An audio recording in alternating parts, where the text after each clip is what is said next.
Ils sont quatre installés autour de cette table pour échanger autour des sujets soumis à notre appréciation. À ma gauche, Arlette Ndiopoupa est donc la voix du PCRN dans le cadre de cette émission.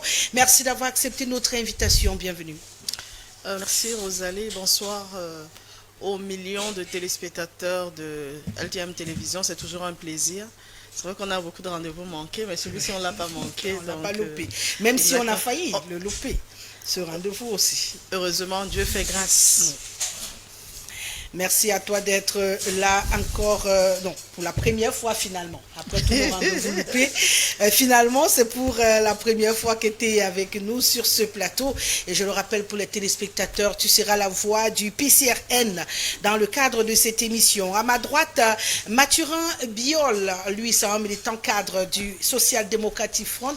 Merci d'avoir accepté notre invitation, Président. Bienvenue. Merci, Rosalie. Bonsoir à mes co-panélistes et bonsoir à vos millions de téléspectateurs. Merci pour l'invitation. Et bien sûr, Brice Djoulako est également installé sur ce plateau. Lui portera la bannière du mouvement pour la renaissance du Cameroun. Bienvenue. Bonsoir, bonsoir également. Pour venir expliquer aux Camerounais la discipline politique et les nouveaux manuels de procédure en politique. Il faut dire la vérité à cette population qui a soif de connaître que les entrepreneurs politiques, une fois de plus, sont en train de se taper les mains à Yaoundé. Ils sont politiciens le jour, la nuit, ils sont mendiants.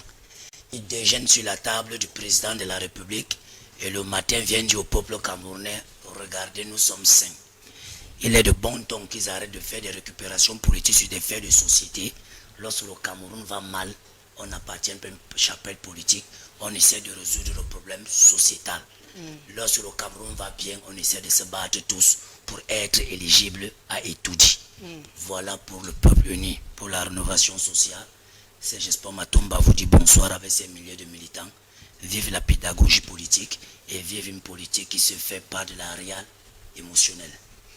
Puisque je vous tiens, et vous connaissez le principe sur ce plateau, dernier salut, premier à intervenir, on va donc rentrer, vous parler de société qui va mal, on l'a constaté depuis quelques années déjà, parce que ce n'est pas maintenant, mais on a noté quand même depuis quelques jours une recrudescence des cas de violence sur mineurs, de cas de violence sur les femmes. Je préfère laisser d'abord le cas des femmes, parce que les enfants nous interpellent encore plus. On a l'impression que notre société va encore en vrille, ou plutôt va en vrille, de plus en plus on s'enfonce vers le bas-fond et aujourd'hui on essaie de comprendre pourquoi. Est-ce qu'on peut comprendre pourquoi on en est là aujourd'hui, au point où on ne peut plus envoyer un enfant chez l'oncle, facilement endormi quand l'enfant est à l'école, lorsque l'enfant s'amuse dans la cour, on ne sait pas qui va voler votre enfant, lorsque l'enfant est en train de s'amuser avec les autres, on ne sait pas qui, le parent du voisin, qui va violer votre enfant. On en est aujourd'hui à regarder partout. On dirait qu'on voudrait traverser une route. Est-ce que finalement le bateau Cameroun ne prend pas de l'eau dans la qualité de sa société? Pour répondre à votre question, je vais saluer un pasteur appelé Mekongompoudi, pasteur pentecôtiste, quelque part à Efoulan, qui tous les dimanches matins essaie de recadrer ses brebis en parlant de la parole de Dieu. Et lorsque j'ai eu à rencontrer ce monsieur, il m'a parlé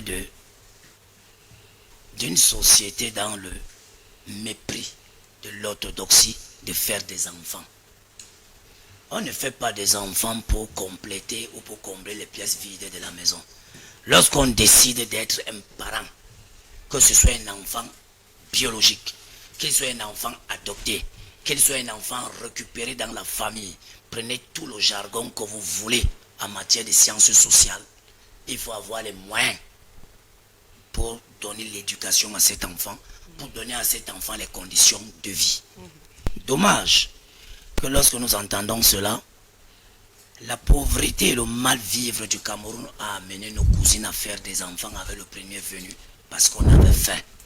Et lorsque ces derniers sont tombés dans une paresse éléphantesque, nous ne pouvons plus savoir à quel sens se vouer. On a laissé donc la famille, le socle social en décrépitude. Ce socle étant donc en décrépitude interpelle tous les acteurs de la société. Et les parents, et les prêtres, et les pasteurs, et les différents ministères en charge au Cameroun, pour voir bien ce qui s'est passé dans cette école à Yaoundé. Mais Madame Gisele, je vais vous dire, le Cameroun est en train de vivre le phénomène des grandes sociétés. Les familles recomposées, tu fais des 8 à gauche, là tu fais ces 7 à droite, on les prend tous, on les met là.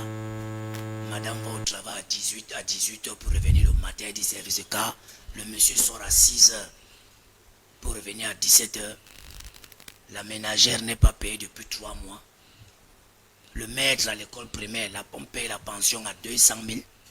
Mais le maître, l'instituteur vacataire, je ne sais pas trop quoi, ne peut pas avoir le minimum pour vivre au Cameroun. Qui va donc surveiller nos enfants? Puisque si nous-mêmes nous avions déjà laissé la part belle à ce qu'on appelle, je vais faire comment?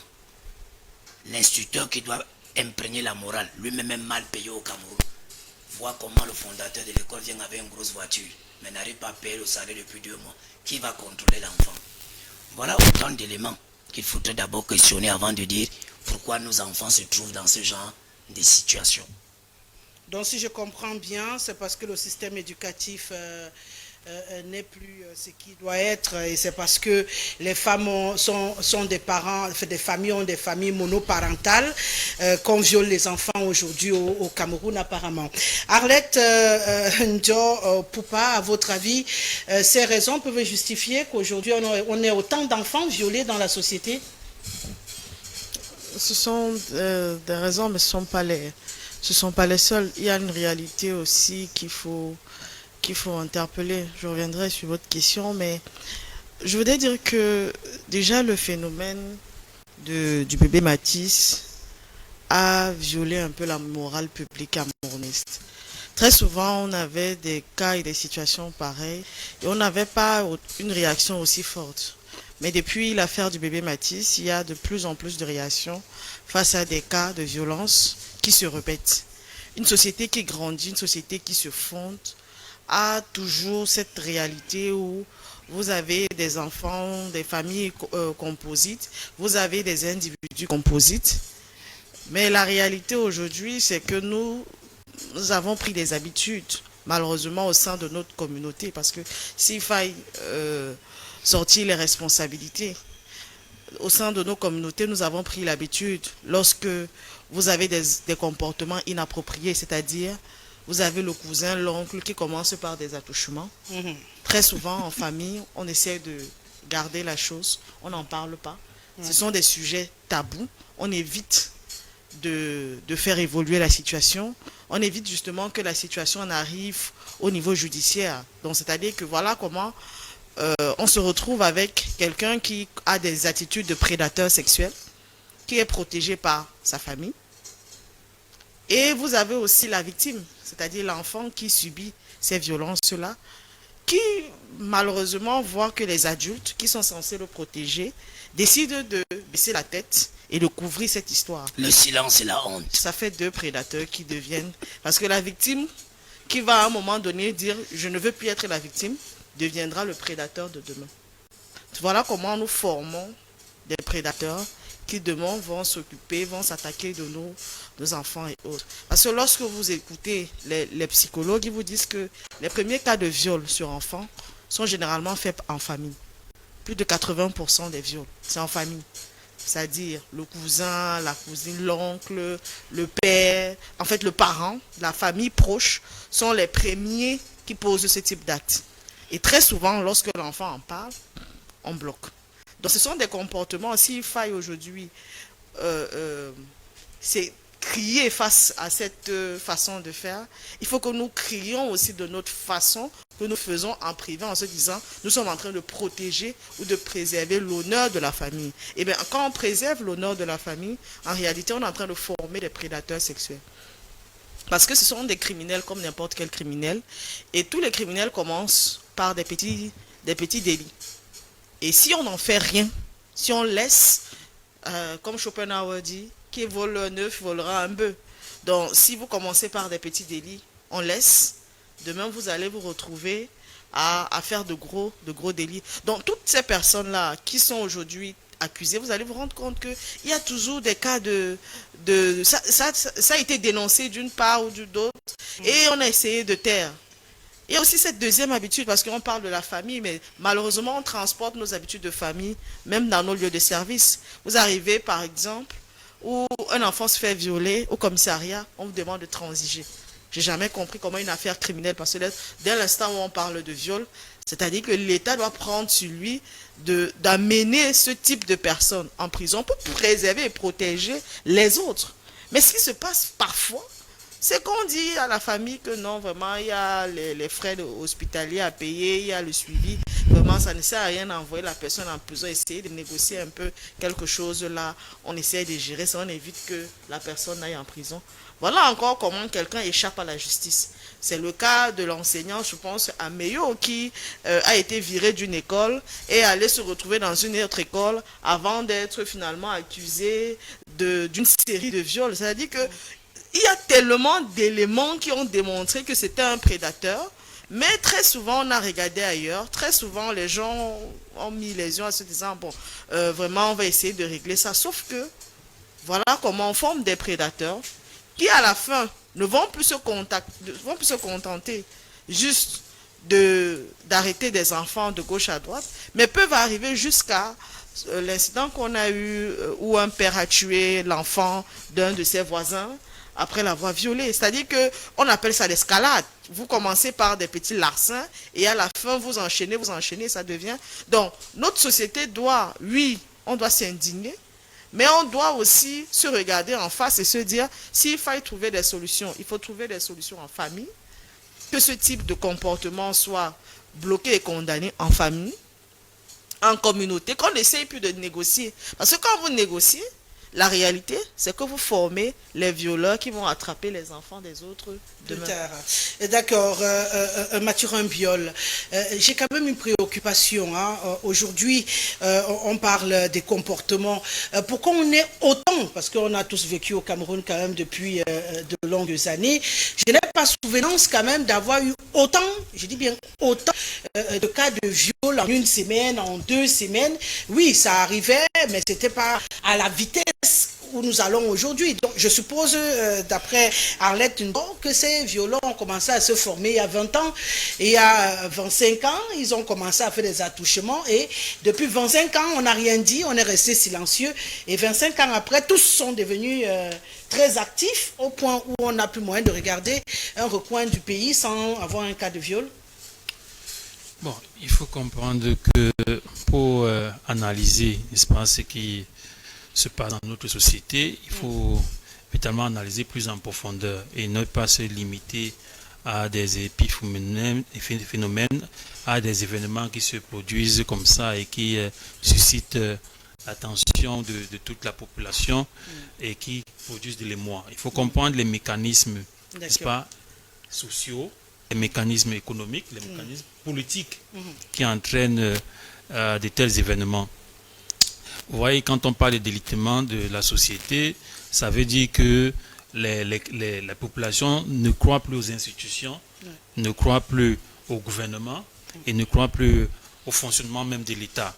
Voilà pourquoi certaines personnes finissent par se réfugier dans des voies qui sont des voies de facilité, parce que tout ce qui pouvait permettre le développement harmonieux de la société, le développement harmonieux des populations, tel qu'une éducation de qualité, telle qu'une santé de qualité, telle que véritablement une vie harmonieuse, une vie apaisée, n'est-ce pas? Tous ces éléments-là ne sont pas réunis. Alors on se retrouve dans une situation où un parent, n'est-ce pas, qui est totalement démuni, pense que en offrant sa fille en holocauste, n'est-ce pas, en holocauste, n'est-ce pas, que peut-être il pourra se faire de l'argent, pouvoir s'enrichir dans la société, parce que peut-être les voies traditionnelles qui permettaient une ascension sociale dans la société sont bloquées, l'éducation et tout le travail de façon générale, ces ascenseurs sociaux sont bloqués. Il se dit qu'un raccourci comme celui-là pourrait lui permettre de se faire de l'argent et d'avoir aussi des privilèges que les autres souffrent, n'est-ce pas, sur le dos des Camerounais. Parce qu'aujourd'hui, on constate que dans la société, n'est-ce pas, il y a certains qui jouissent de nombreux privilèges, alors que les autres n'ont pas ces avantages-là. Voilà les conséquences qui entraînent que tout va à volo.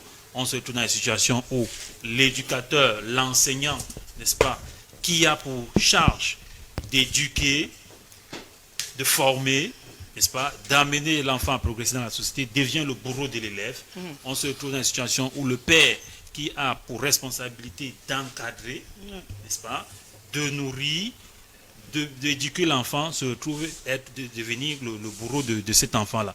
Donc, en fait, ce sont ces mécanismes-là qu'il faut comprendre. Ce sont des politiques économiques, c'est l'échec des politiques sociales, c'est l'échec des politiques économiques et c'est l'échec de toutes les autres politiques qui devraient normalement permettre une harmonie dans la société et un développement, n'est-ce pas, des populations dans un cadre social véritablement digne.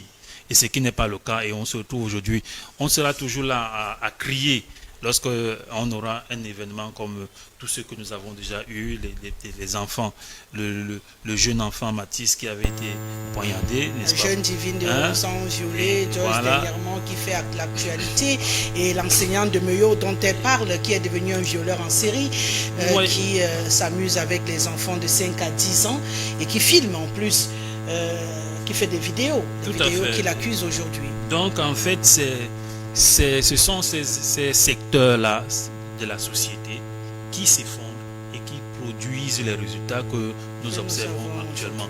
Et nous pensons que l'avènement de régimes ou alors l'avènement des systèmes politiques beaucoup plus inclusifs permettrait de limiter ces événements que nous observons et de les réduire à la portion la plus congrue possible. C'est-à-dire que normalement, ce sont des choses qui, lorsque dans certaines sociétés, lorsqu'elles se produisent, parce qu'elles ne sont pas ordinaires, on pratique même certains rites, n'est-ce pas, pour chasser cela du village, pour chasser cela de la communauté. L'inceste, là vous parlez de l'inceste. Oui, parce que ce n'est pas ordinaire. Et beaucoup d'autres, tous ces assassinats-là, n'est-ce pas, parce que ce n'est pas ordinaire et ce n'est pas normal. Mais maintenant, on a l'impression que c'est de plus en plus répandu et que forcément, il faut trouver les véritables causes plutôt que de débattre sur les événements qui ne sont que des événements qui sont dus à des systèmes politiques qui sont mis sur pied. Brice Djolako, il parle également d'un autre pan, au-delà bien sûr des comportements qui ont commencé tout doucement, comme les deux précédents panélistes l'ont décrit. Lui parle des sectes aujourd'hui qui s'avèrent être des voies de contournement pour beaucoup qui veulent devenir riches rapidement. Je le dis trivialement pour ceux qui nous écoutent, qui n'ont pas compris ce que vous étiez en train de dire dans un français un peu plus élaboré. Aujourd'hui, beaucoup de personnes veulent prendre ce qu'on appelle communément les raccourcis. Et ils se retrouvent en train d'avoir ce genre de pratique avec leurs enfants, avec les enfants des frères, les enfants des voisins, pour puiser une certaine puissance, pour se positionner dans la société, parce que nous vivons dans un milieu où l'ascension aujourd'hui est parfois bloquée par des mécanismes qui ne permettent pas à tout le monde d'atteindre le vrai sommet qu'il mérite. Et il y en a qui acceptent aujourd'hui ce type de raccourci, ce qui peut aussi justifier, entre autres justificatifs évoqués sur le plateau, les raisons de la situation que nous vivons aujourd'hui. À votre avis? Oui, là, vous évoquez un pan des mobiles, ce qui est tout à fait raisonnable au regard du fait qu'aujourd'hui, les critères d'ascension sociale, comme Mathurin venait tantôt de le dire, ne sont plus ceux que nous avions connus il y a de cela très longtemps, et que chacun pourrait se référer de ces critères-là pour avancer, que ce soit sur le plan social, en entreprise, et même pour conseiller des uns et des autres. Sauf qu'aujourd'hui, tellement, les comportements amoureux sont devenus essentiellement des critères d'ascension sociale dans certains secteurs d'activité. On ne dirait pas tous. Là également, il faut comprendre ces causes-là. Et du coup, les jeunes, je parle particulièrement des jeunes, pensent effectivement que c'est le côté anormal qui est réellement ce que eux, ils devraient adopter pour avancer, que ce soit en entreprise et bien d'autres. De façon simple, on peut comprendre ça comme ça. Mais il y a également un mobile que nous oublions, peut-être que nous ne sommes pas encore arrivés jusqu'à le décrypter. C'est quoi? C'est que au Cameroun, on a un souci avec la justice. Il faut le dire. L'injustice peut plomber un État à tous les niveaux. Vous avez vu que ce n'est pas aujourd'hui qu'on parle des questions de mœurs. Ce n'est pas aujourd'hui qu'on parle des questions de crimes, surtout commis sur des petits enfants, même sur des personnes adultes. Mais le réel la réelle problématique que nous devons nous poser, c'est que qui sont devenus ces criminels que la justice a traqués au quartier? Voilà, les auxiliaires de justice, à savoir les gendarmes, les officiers de police judiciaire ont contribué à les traquer. Qui sont devenus ces coupables présumés là? Alors, la deuxième question dans la problématique, c'est de savoir pourquoi est-ce qu'on les retrouve encore, surtout certains encore au quartier. Alors, ça pose un réel problème du système judiciaire. C'est vrai, je pense le premier procureur de la Cour suprême dirait tantôt que l'œuvre de justice n'est pas facile. C'est une réalité. Parce que l'œuvre de justice, lorsqu'on veut rendre justice, il y a des pesanteurs, il y a des influences, il y a tellement de plomb qui ne facilitent pas la tâche à ceux qui sont chargés de rendre justice. Mais alors, il doit se rendre en évidence que en arrêtant de rendre justice ou alors en rendant des injustices, ça peut directement encourager certains comportements que nous dénonçons aujourd'hui. Par exemple, les crimes commis contre les enfants, contre les adultes et bien d'autres. Donc ça également, il faut taper du point fort dans le système judiciaire camerounais. Parce que voyez-vous, aujourd'hui, lorsque vous dénoncez quelqu'un, il vous dit « Attends-moi, dans quelques jours, je reviens ». Lorsqu'on attrape un criminel au quartier et qu'on l'amène devant les tribunaux, quelques jours après, ce même criminel vient vous retrouver au quartier. Oui. Du coup, vous avez peur des représailles. Ça également, il faut le dire. Vous avez peur des représailles. Et du coup, il y a certaines familles qui sont victimes des crimes comme ce que nous avons vu, mais malheureusement n'ont pas le courage de dénoncer. Il vous dit, alors, on va porter plainte. Et la suite, c'est quoi? On va ouvrir une enquête. 1 an, 2 ans, 3 ans, l'enquête ne se refermera jamais. C'est ça le propre du Camerounais. Du système judiciaire camerounais. Alors ça également, il faut dénoncer.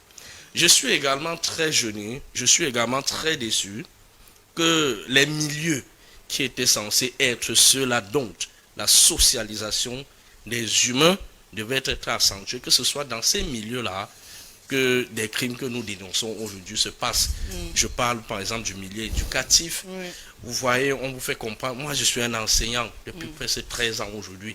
Lorsque vous vous rendez compte que c'est un autre enseignant, que c'est un collègue, même si je suis dans la formation professionnelle, c'est l'enseignement, un collègue s'est mis à poser des actes de violence série, où il filme un pédagogue, celui qui est censé enseigner la morale, celui qui est censé socialiser des jeunes enfants. Quand il se met à faire ce genre de choses, on se pose mille et une questions. Lorsqu'on se rend compte, pour un deuxième cas, que c'est peut-être que c'est dans un établissement d'enseignement, un lieu de socialisation, qu'un enfant aurait été violé, comme le cas que nous parlons de Yaoundé. Ça fait mal aux corps enseignants que nous sommes, ça fait mal aux corps éducatifs. On se pose la question, qu'est-ce que nos collègues sont devenus? Ça fait peur. Vous voyez, nos parents disaient avant que lorsqu'on veut protéger un enfant, on l'envoie à l'école. Là, on est convaincu que au lieu de laisser l'enfant à la maison, à la merci, on envoie l'enfant à la crèche. Mais est-ce que ces actes-là nous encouragent encore à envoyer les enfants à la crèche? C'est ça justement qui fait peur aujourd'hui. Ça fait peur. On en parle. Ça fait peur parce que les enfants qui sont victimes, les êtres qui sont victimes de ce genre de crimes ne sont pas tellement des adultes. Ce sont des bébés. On se pose mille et une questions. Le pourquoi? Alors, la pierre angulaire de cette affaire reste le système judiciaire camerounais. Il faut punir les coupables de manière forte. Lorsque les coupables se rendent à l'évidence qu'ils sont intouchables, il est difficile, compliqué, voire impossible. Elle a abordé un pan de voile justement en parlant de cette justice. Elle a abordé le cas où les gens ne dénoncent pas. Les familles qui décident de couvrir ces criminels lorsqu'ils se rendent compte. J'ai vécu un cas pareil quand j'étais très jeune. On a eu un jeune monsieur qu'on a attrapé qui faisait ce genre d'actes sur les enfants au quartier. Le temps de réagir, sa famille l'a fait disparaître du quartier. On n'a pas pu mettre la main sur lui. J'y suis retournée il y a environ 2 ans et j'ai vu il est de retour. Donc vous imaginez bien que après toutes ces années-là, il est de retour. Les enfants dans le quartier sont de nouveau en danger. Moi, c'est comme ça que j'ai perçu. Et du coup, moi, j'ai commencé à en parler. Mais seulement après 10 ans, on dit souvent qu'il y a quoi, vice de forme. Et on ne peut plus revenir sur le procès. Sur la procédure. Mais en attendant, il est là. Rosalie, il est là. Je suis en train de vous dire que c'est l'injustice qui a été institutionnalisée aujourd'hui qui entraîne à ce genre de choses. C'est aussi simple. Il ne faut pas trop réfléchir pour comprendre. Pourquoi est-ce qu'il est là? Qui vous dit qu'ici au Cameroun, avec le système de renseignement les plus élevés au monde que nous avions, que vous puissiez commettre un crime au Cameroun et partir? Ce n'est pas possible. Je vous dis, ce n'est pas possible. Le Cameroun a des personnes bien formées, l'un des meilleurs policiers au monde. Il n'est pas possible, des meilleurs gendarmes au monde. Il n'est pas possible que vous puissiez commettre un crime et que vous échappiez à la justice. Ici au Cameroun, ce n'est pas possible.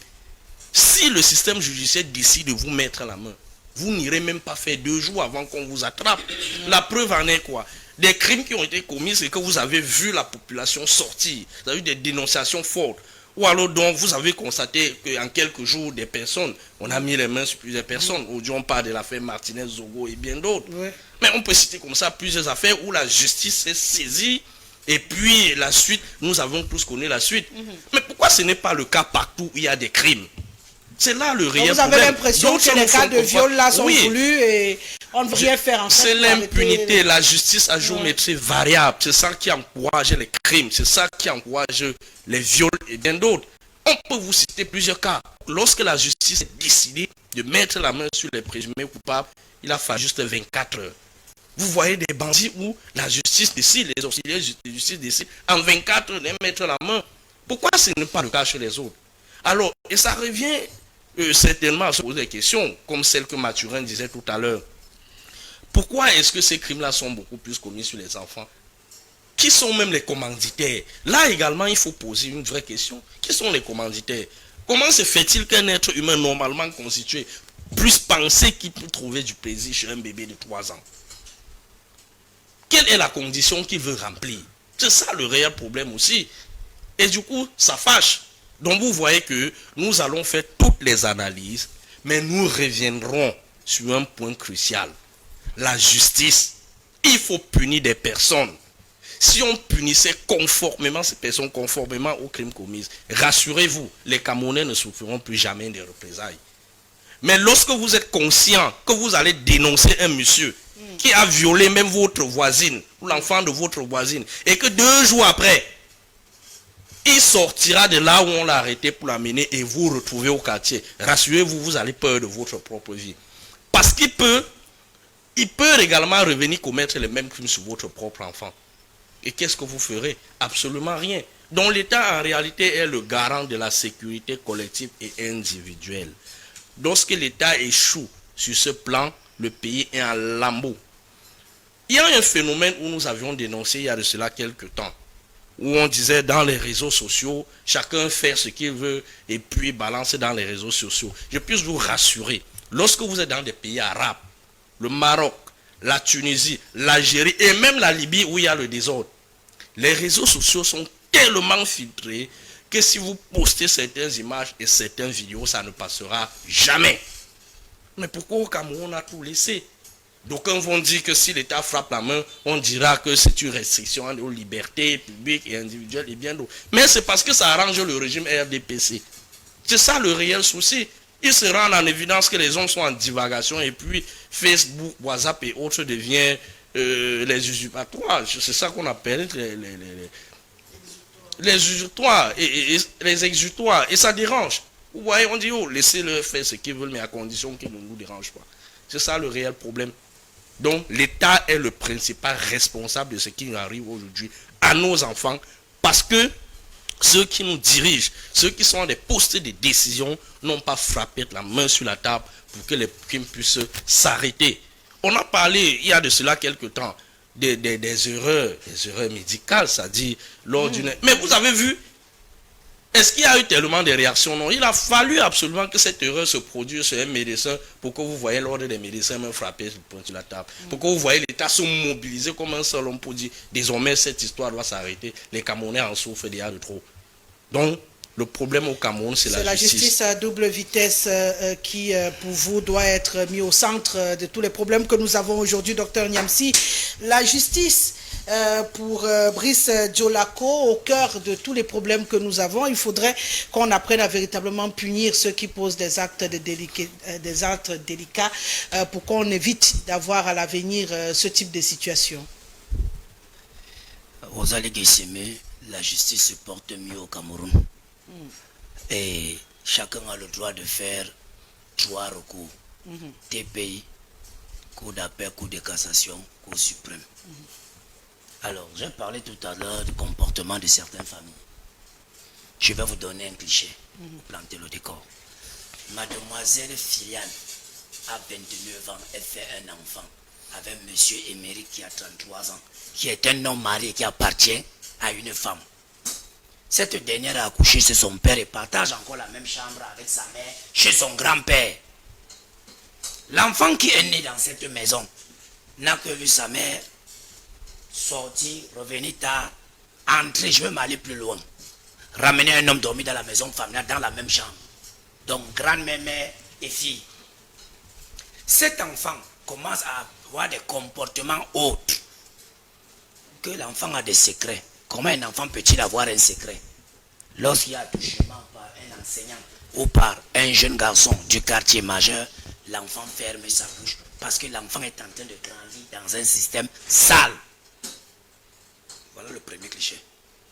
Cet enfant, vous avez beau te dire, si le prédateur sexuel est un oncle de la famille qui casque de l'argent, là, Bonanjo ne sera jamais condamné. Parce que là-bas, l'argent a un rôle. Il y aura des recours, et on n'en peut finir. Le deuxième point dans ce pays, c'est ce qu'on appelle ici les marginaux positifs. C'est-à-dire quelqu'un est comme nous tous. Il entre à Bonanjo le matin, il sort le soir, mais lui n'a que les yeux sur nos enfants. Parce qu'il pense à celui, c'est où je rejoins Mathurin. Il pense que pour être nommé au Cameroun, il faut entrer dans les maisons noires, les maisons closes, et faire du njunju pour devenir un grand homme ou pour avoir un poste à l'État du Cameroun. Sur la liberté des ministères publics, ce que vous appelez vos églises là, et vos secteurs exotériques, philosophiques, il faut le dire. Parce qu'un homme bien constitué ne peut pas le faire. Ils ont donc leur milieu et leur boîte postale où ils écrivent pour avoir X, Y et on commande des pratiques qui ne s'y pas. C'est toujours la société parce que ce monsieur, lorsqu'un enseignant, qu'il soit du public, du privé, commence à se lier à ce genre de choses, il faut aller regarder au plus loin. Il y a un problème économique. Le fondateur ne paye pas. Le fondateur a rendu le collègue pauvre. Et le collègue a lu un livre qui n'était pas bon. Le livre lui recommande de faire ce qu'il a eu à faire. Et lorsqu'il arrive là-bas, il trouve que celui qui est là-bas a fait la même chose pour être à cet endroit. Il lui dira, voici la porte de sortie. C'est le deuxième cliché. Le troisième cliché, c'est les familles recomposées. Ces gens qui dorment dans les chambres avec leurs enfants, dans une même pièce. Ces enfants grandissent, ils intériorisent des actes aussi ignobles qu'à un certain moment, ils commencent à refléter ce que Sigmund Freud a dit, la dichotomie entre la conscience et l'inconscient. On n'a pas besoin de pleurer pour le dire. Si le système économique du Cameroun, dans sa pauvreté, a paupérisé certains individus, le raccourci, c'est de croire aux marabouts et aux sectes exotériques philosophiques qui disent que en allant faire cela à une jeune fille ou à un jeune garçon de façon magico-anale, on peut avoir une nomination. C'est la quatrième figure. Je vous donne la cinquième. Dites à nos sœurs qui ne sont pas mariées là, on ne fait pas un enfant pour la concurrence avec le mari de quelqu'un. C'est cet enfant-là qui voit sa mère entrer dans le domicile, qui voit sa mère dans le domicile du grand-père avec un homme. Qu'est-ce que cet enfant va mettre dans la tête? Cet enfant est une tombe morte. Maintenant, dites à nos frères, on n'est pas obligé de faire des enfants. Hein? On n'est pas obligé de se marier. Il faut attendre la condition idoine. Parce que voyez-vous, j'ai vécu dans un commissariat de la ville de Douala. Un monsieur qui a violé une fille de 13 ans. L'arrangement à l'amiable s'est fait au bureau du commissaire de police. Arrangement à l'amiable. J'ai dit à l'amiable. Cette pauvre famille a récupéré 500 à 700 000. Et on a écrit un désistement. Et on a caché au magistrat, au substitut, en charge de ce commissariat. Vous savez qu'en cas de désistement, le ministère public peut continuer ses poursuites. Il y a des infractions, des délits pour lesquels un désistement ne veut pas dire arrêt de procédure. C'est première, deuxième année. Science juridique. Mais au Cameroun, vous allez dans une brigade de gendarmerie, vous allez dans un commissariat. Je parle sous le contrôle du commandant de gendarmerie, la brigade de Daïdo, qui est un très bon ami, et qui, je passe autant à ce bout, lui dit, désistement ne veut pas dire arrêt de poursuite. Ce n'est pas parce que les gens ont fait un arrangement à l'amiable que le ministère public ne peut pas continuer. Que fait donc le magistrat? Quand il vient, celui qui est commis de cette brigade de gendarmerie, quand il arrive, mais il doit demander qu'on lui remette toutes les plaintes. Vous allez voir ce qui va se passer à Yaoundé. Même s'il y a arrangement entre les deux familles, je passe sous le contrôle de tous les grands juges. Le Cameroun a un avocatier de juristes, tous. Ils réfléchissent mieux, mais ne voient pas la chose en clair. Il faut encore se cacher. Je vais sortir pour dire tout simplement que cela ne nous fait plus mal. Nous sommes habitués à entendre viol. Mais cela devrait interpeller nos sœurs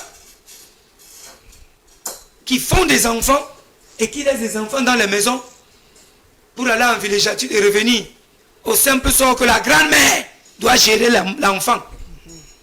Lorsque cet enfant sort pour aller jouer le pouce-pion dans le quartier, monter et descendre, on ne sait pas ce qui se passe. Lorsque l'enfant rentre de l'école, fâché, il n'y a personne pour dire à l'enfant pourquoi tu es fâché. Moi j'accomplis un rôle. Je demande même, pour nous qui avons eu la grâce de ne que faire beaucoup de filles, ce n'est pas pour vous insulter, j'en ai 6. Tu sais, eux, ils ne savent pas que j'ai aussi des filles. Alors, Maintenant, j'ai le temps de demander à chacune d'elles, jusqu'à la dernière, qu'est-ce qui s'est passé à l'école? C'est mon interrogatoire parental. Si elle me dit le maître a fait ci, m'a touché comme cela, moi, Nyamsi, vous me verrez à l'école. Très tôt le matin, peut-être m'armer d'un goudin d'une machette. Je n'attendrai pas le commandant de gendarmerie. Oui. Je vous dis, je n'attendrai pas le commissaire du 9e. J'ai dit, je n'attendrai pas le commandant de gendarmerie d'Ongo. Ni le commissaire du 9e. Moi, Nyamsi, je vais agir. Et en bonne et due forme. Parce que ce genre de choses ne doivent pas être dans une cité comme la nôtre. Je ne sais donc pas pourquoi. Hier à Douala, j'ai trouvé une bande de dames. Au niveau de l'école d'Aïdo. En train de crier. Mais vous criez, ça veut dire quoi à qui? Il n'est pas temps de crier. Il faut agir. Il faut agir, porter plainte à ce homme. Que cette école soit fermée à la prochaine rentrée. On parle de quoi au Cameroun? Qui protège le fondateur de cette école? L'école normalement devrait être fermée. Et elle ne devait même pas avoir de fermeture d'école, de remise de bulletins. Le préfet ou le sous-préfet devait fermer l'école. D'abord. Que de nous laisser voir ce qu'on a vu là à Yaoundé. C'est une honte. Vous voulez que madame le ministre des Affaires sociales et de la promotion de la famille descende quand le ministre de l'Emploi a fait la fois dernière pour venir dire aux Chinois que comme on a tapé le Cameroun, on ferme d'abord la boutique. C'est déjà réouvert d'ailleurs. C'est mal maquetté déjà. Heureusement que c'est vous qui le dites. Non, c'est déjà réouvert. Je vous le dis. Cette école devrait être fermée. Maintenant, la maman devait être entendue sur procès verbal. Le père de cet enfant devait être entendu sur procès verbal. Cherchez à connaître les comportements qui existent dans cette maison. Parce que la loi camerounaise est claire. L'homme et la femme ne vivent pas dans une chambre maritalement avec leurs enfants. Si je puis me tromper, que vous à la maison, recadrez-moi. J'ai mal lu mes cours. On n'accouche pas l'enfant dans la chambre.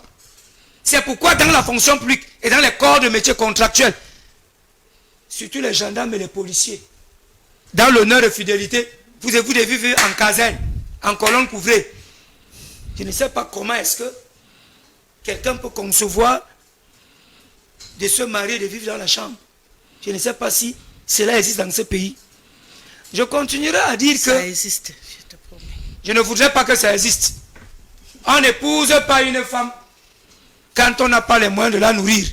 Le code de la famille dit ceci. Quand vous allez à la mairie, pour ceux qui ont eu la grâce comme nous, d'être marié. Parce que le tout, c'est pas de faire votre concubinage que vous faites là. Article 216, 217, 218 du Code de la famille dit quoi? L'homme est le patron de la maison. La femme détermine où elle vit. Si elle trouve que vous ne pouviez pas garantir son épanouissement, elle rentre chez son père jusqu'à ce que vous ayez des modalités pour qu'elle soit en sécurité. On veut tromper les qui? Donc ça veut dire que on devrait interpeller cette maman et le papa. On interpelle le directeur ou la directrice. On ferme l'école et on cherche le prédateur. Toutes les responsabilités doivent être définies. Ça n'émane pas seulement du prédateur. Parce que ce prédateur-là, il est connu. Il est connu des services. Donc pour moi, il est très difficile, avec ma casquette d'enseignant et d'homme politique, de discourir sur ce phénomène. Parce qu'autant j'accuse mes soeurs, autant j'accuse mes frères, autant j'accuse la société par laquelle je suis arrivé au monde, autant j'accuse les pouvoirs publics. C'est pourquoi j'ai dit, tout ce monde-là devrait réfléchir. On peut rester discourir ici autant de fois, mais c'est qu'à la maison, nous avions un problème dans nos maisons. Comme Yamsi a construit sa maison, a couché sa fille, est allé se remarier à une autre femme, a donc fait une famille de 8 enfants, 4 femmes. Tous ces enfants sont dans la maison familiale, on met les liens en étage. Mes filles dorment avec les enfants et consorts. C'est la société que nous avions voulu dans ce pays. Donc avant de jeter l'anathème et le droit accusateur sur le prédateur, les pouvoirs publics nous ont trahis. Voilà, au Kangsik, les maisons de 2 chambres sont faites pour des petites familles. Vous trouvez les polygames dans les maisons de 2 femmes. Ils font quoi là-bas? Même le salon est devenu la chambre. Comment se fait-il que le directeur de la SIC attribue une maison de 2 chambres à un polygame, père de 7 enfants? Mais il n'est pas au courant qu'il est polygame et qu'il a 7 enfants. Qu'est-ce qu'on reçoit un dossier. Comment est-ce qu'on fait l'attribution d'une maison au Cameroun? On fait la descente sur le terrain. Mais il fait la descente dans sa maison qu'il te donne et non dans ta maison où tu habitais. Est-ce qu'il a donc fait la vente? Et c'est la même chose que nous savions au Cameroun, que nos premiers parents, si vous avez mon âge, je suis votre aîné, nos parents construisaient 3 chambres, salon, 12 cuisines. La chambre du père, la chambre des filles et la chambre des garçons. Quand tu te sens aisé, tu n'épouses pas une femme pour venir à rafistoler un mur chez ton père pour vivre avec la femme. C'est vrai. Donc l'État du Cameroun est complice de tout ce qu'on voit là. Aujourd'hui, il faut sévir. Qu'est-ce qu'il faut faire? Il a apporté ses solutions, docteur Niamsi. Arlette, qu'est-ce qu'on peut faire pour baisser le phénomène si on peut l'éradiquer? Je pense que c'est une complexité énorme. Vous savez, les comportements comme ceux-là sont souvent des comportements qui sont tellement bien cachés que très souvent, la plupart du temps, les gens ne sont pas au courant ni informés. Et nous sommes de plus en plus dans une société où chacun court un peu pour essayer de joindre les 2 bouts. Donc, ce n'est pas évident de régler ou de gérer un certain nombre de situations. Donc, la chose que l'on peut faire aujourd'hui, c'est essayer de diminuer le phénomène et d'interpeller au maximum. Déjà, le corps enseignant, parce que le premier lieu où ce type de comportement ou de socialisation, c'est d'abord l'école. Et les enseignants devraient, au-delà de leur formation qu'ils ont déjà reçue, avoir des formations sur comment détecter justement ces enfants qui sont souvent victimes de viols ou bien qui ont été victimes d'un certain nombre de comportements. Parce que malheureusement, dès qu'un enfant est victime d'un certain nombre d'attouchements ou de violences, il commence à développer un type de comportement bien spécifique. Et donc, très souvent, s'il avait l'habitude de jouer avec ses camarades, il va commencer à s'isoler, il va commencer à avoir une attitude. Donc, on doit former plus le corps enseignant pour détecter ce type de phénomène. Pour que on puisse... Sans vous interrompre, on doit former le corps enseignant, mais quand c'est le corps enseignant qui viole, qui va donc venir signaler... Justement, parce que quand on parle de contrôler ce type de comportement, ça veut dire qu'eux aussi ils vont commencer à se contrôler entre eux. Parce que lorsqu'on nous dit que ce sont des phénomènes qui sont récents, moi quand j'étais élève, on avait toujours les enseignants qu'on disait chefs mineurs. Parce qu'ils étaient spécialisés dans le décapsulage des petites filles. On connaissait en tant qu'élève. Nous tous, on en parlait, on en rigolait que non, c'est le père, c'est lui, il aime que les enfants prépubères. C'était sûr de tout le monde, mais rien n'était fait à ce type d'individu. Donc, parfois, les élèves qui étaient victimes d'harcèlement allaient se plaindre et il n'y a pas de suite. La réalité, c'est celle-là. C'est qu'il n'y a pas une suite qu'on donne quand il y a ce type de comportement. Donc, lorsqu'on veut résorber le problème... Monsieur Eto. Ah, vous voyez que chaque fois que j'aborde... Bon, ça le dépend sujet, aussi de quel âge les gens font seconde. Parce que, permettez-moi, c'est pour le temps de parole. Qu'est-ce qu'un enfant de 15 ans fait au coup moyen d'eux?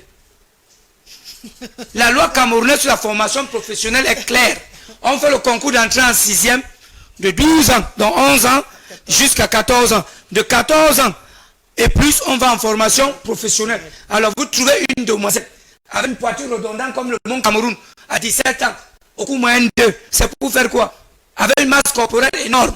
Donc il y a aussi, je vous en prie, il y a aussi le regard, vous savez, je vais vous dire, quand j'aurais appris qu'un collègue à Yabas dans une école primaire avec ancienneté, son élève, j'ai demandé au sous-préfet et je me suis posé une question. Comment est-il arrivé? Celui-là devait être interpellé par le commandant de brigade. on en rigole. On en rigole. Au Cameroun aujourd'hui, elle a la parole. Merci. Je me retire. En fait, je veux dire que les gens on va beaucoup mettre de l'énergie à vouloir incriminer. C'est facile. C'est une chose qui est tellement facile à faire. C'est-à-dire l'État, mais concrètement, qu'est-ce que l'État doit faire? L'État doit sévir. C'est-à-dire que, oui, sévir concrètement, ça veut dire quoi? Ça veut dire parce que que le commandant si l'État doit vous entendre sur procès verbal et vous déférer chez le procureur. Il ne doit pas faire d'arrangement dans sa brigade. Je peux finir. Donc, je veux dire, quand on dit l'État doit sévir, c'est bien beau, ce sont des paroles. Mais lorsque vous avez quelqu'un qui a un comportement aussi inapproprié et que ce soit sa propre famille qui l'aide à se cacher, l'État fait comment pour l'interpeller? Là, c'est facile à parler, mais lorsque vous avez quelqu'un qui s'assoit dans un commissariat, tu portes ta veste de policier et que tu t'assois, les gens transigent sur le fait d'avoir violé un enfant. Toi-même, tu rentres à la maison, tu fais bisous à ton enfant. Est-ce que ça, c'est aussi un comportement? Vous pensez sincèrement que c'est simplement l'État qui fait ça? Non, à un moment donné, on a intériorisé une façon de faire. Il a parlé des pays arabes tout à l'heure. Mais pourquoi est-ce que les pays arabes, on interdit un certain nombre de choses? C'est parce que dans le comportement et la culture islamique, on leur impose, il y a des choses que vous ne faites pas. C'est interdit, par exemple, de vous asseoir avec une fille et de discuter avec elle si vous n'êtes pas marié. Donc vous voyez que vous ne pouvez pas vous permettre d'aller faire des rapports, de la filmer et de mettre sur les réseaux sociaux parce que la culture déjà qui est chez vous vous empêche de le faire. Mais nous sommes dans une culture où ce n'est pas interdit. Donc vous avez ce n'est pas interdit de s'asseoir avec une fille. Ce n'est pas interdit de s'asseoir avec une fille. C'est interdit. De s'asseoir avec une fille. Oui, qu'elle est mineure. Je dis de s'asseoir avec une fille. C'est interdit. Mais si elle est majeure, c'est pas un problème. Si elle est majeure, c'est pas un problème. Mais une mineure, c'est interdit. Une fille majeure. Vous n'allez jamais dire qu'un maître ne va jamais s'asseoir avec son élève. Je n'ai pas dit où. Vous faites non, ça c'est souvent des mélanges. Vous m'ouvrez, attendez, vous m'ouvrez une fenêtre. Je suis normalien. Vous comprenez? Non. J'ai le droit en classe de m'asseoir devant mon pupitre en présence de tous mes élèves et de cahiers. Je n'ai pas le devoir ou l'obligation de faire la partie. Lorsque les enfants sont à la récréation, je reste dans la salle de classe. Une fois, deux fois, trois fois, le directeur devrait interpeller ce maître pour dire pourquoi vous restez. Voilà. Donc, vous dites bien une fois, deux fois, trois fois. Ça veut dire que quand ça devient un comportement répétitif, c'est là où ça devient indécent. Donc à la base, c'est pas interdit. C'est d'abord interdit à l'école normale. Vous ne faites pas de reproches à un élève. Personne à personne. La remédiation est devant tout le monde. On critique devant tout le monde. Tout ce qui est en aparté est à l'école. On est d'accord avec ce principe-là. Ne me dites pas que vous ne l'avez jamais fait. Non, non. Si vous ne l'avez jamais fait, je vous félicite. Je crois qu'on va, Je vous félicite pour on cela. va avancer. Elle Je avait vous besoin de félicite. vérifier que légalement c'était permis ou pas. Et c'est important de rappeler que c'est pas permis, mais seulement on a pris l'habitude de violer et justement parce qu'on tape pas sur les doigts. Et c'est la raison pour laquelle on a l'impression que c'est normal. Mais comme il dit, légalement c'est pas permis de te retrouver en aparté avec un élève. Mais maintenant on le fait et les enseignants ne font rien, les responsables des établissements ne font rien et ça devient une norme alors que c'est pas légal. Je pense que ça t'aide à continuer.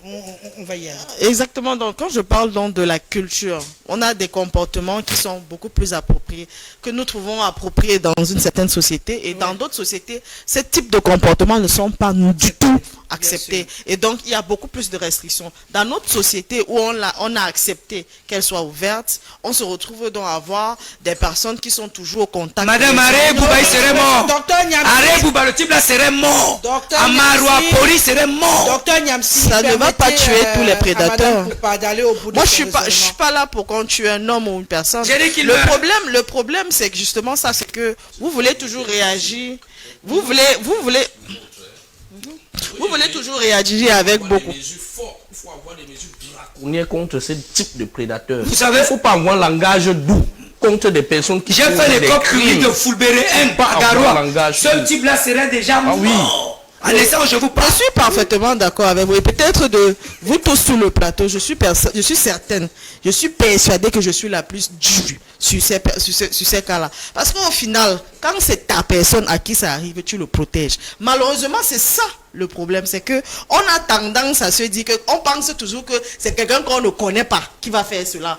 Alors que parfois, c'est soi-même. On est des prédateurs. Et très souvent, la plupart d'entre vous, à un moment donné, vous avez été des prédateurs. Mais vous avez juste peut-être mieux caché. Et c'est ça aussi la réalité. prédateur. Ah ben c'est souvent ça le problème Non, avec faut pas la juger. question de la Madame, prédation. madame, Ce n'est pas parce que, faut pas s'il juger. vous plaît, Si vous m'indexez seulement, je vous porte Ah oui, plainte. oui. Si l'enfant de quelqu'un dit seulement que le papa l'a fait, dis à tout le monde me connaît au Cameroun pour ça. Je porte 15 plaintes par semaine.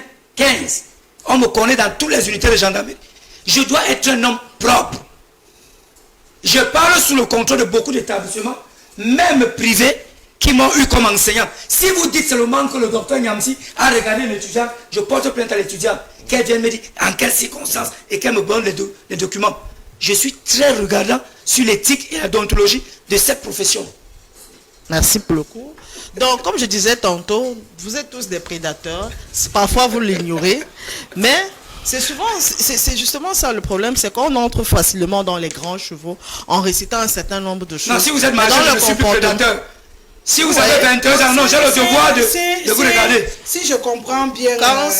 Quand son élève est majeur, il a le droit parce que elle est majeure.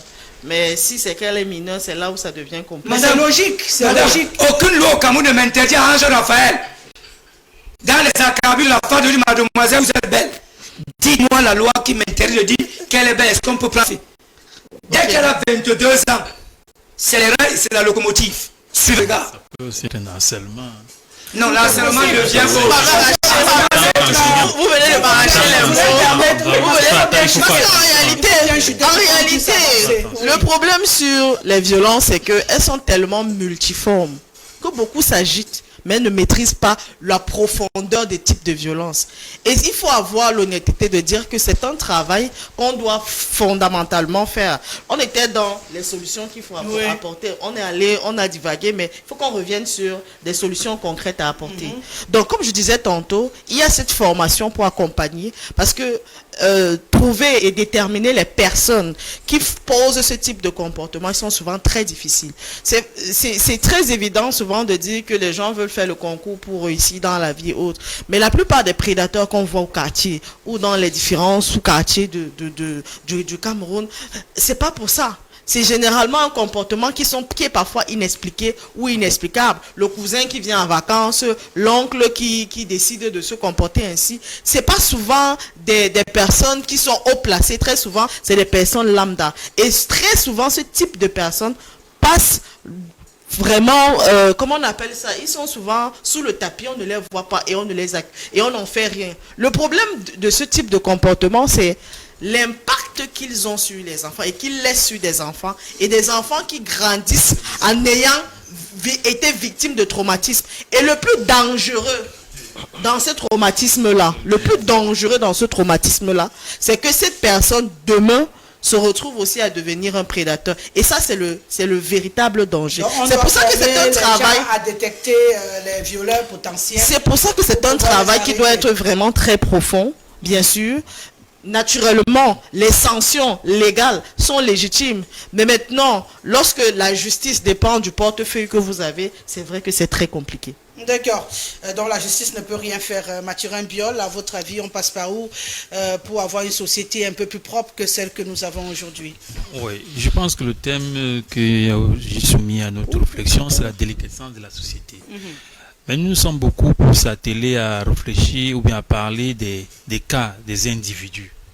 C'est-à-dire que des actes posés par des individus qui par un jeune dans un quartier, qui d'autre part, sans véritablement réfléchir sur le comportement de la société. Pourquoi? Et on ne peut pas parler de morale, n'est-ce pas, dans une société sans parler des conditions de vie. Voilà pourquoi je continue à interpeller les politiques qui sont mises sur pied sur le plan social, sur le plan économique et sur tous les autres, le plan de la santé, ainsi de suite. Parce que si, n'est-ce pas, les politiques judicieuses, efficaces, ne peuvent pas être mises sur pied pour réguler la société, on va toujours se retrouver avec des personnes faibles, n'est-ce pas, qui pourraient être poussées à poser certains actes qui vont provoquer l'émoi qu'on observe souvent lorsque les événements se produisent. Vous voyez, lorsque le jeune Matisse a été assassiné, n'est-ce pas, on nous dit que le père du jeune homme et le bourreau s'est retrouvé, était dans un bar, en train de consommer, de boire en pleine journée. Alors que normalement, il devrait être en train de travailler. Il devrait être occupé, n'est-ce pas, dans un emploi, à exercer le métier qu'ils auraient appris, plutôt que de se retrouver ce jour-là dans un bar. Et effectivement, et c'est le cas de ce lorsqu'on apprend par exemple qu'une jeune fille avec son copain sont obligés d'accoucher de façon cachée dans un immeuble, de jeter le fruit de leur rapport sur le toit d'un immeuble, n'est-ce pas? Vous comprenez que là, ça remet en question, n'est-ce pas, le système de santé. C'est la santé. Le système de santé devrait permettre que lorsque la jeune fille est enceinte, lorsqu'elle tombe enceinte, elle est prise en charge. La prise en charge peut être gratuite jusqu'à l'accouchement. Par exemple. On ne pourra pas se retrouver dans une situation où la jeune fille sera obligée de chercher une potion, n'est-ce pas, pour enlever cet enfant, parce qu'elle se pose des questions. Comment est-ce que je pourrais élever cet enfant demain, ou bien comment même est-ce que je pourrais payer tout ce qu'il faut pour pouvoir enfanter de façon normale, n'est-ce pas, cet enfant-là.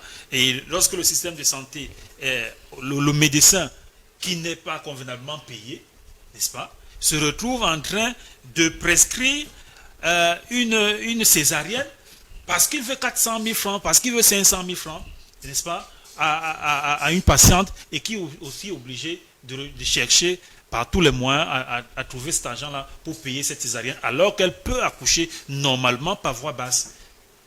Mais puisque le médecin, bien que formé dans une grande école, n'est-ce pas, il a son pourcentage à faire. Il se trouve que le salaire qu'il a peut-être un salaire de 150 000 francs et il ne peut pas vivre de façon adéquate avec cet argent-là. Il est obligé de mettre sur pied des stratégies pour pouvoir extorquer de l'argent à des jeunes filles qui sont désemparées, à des familles même qui parfois sont désemparées et démunies.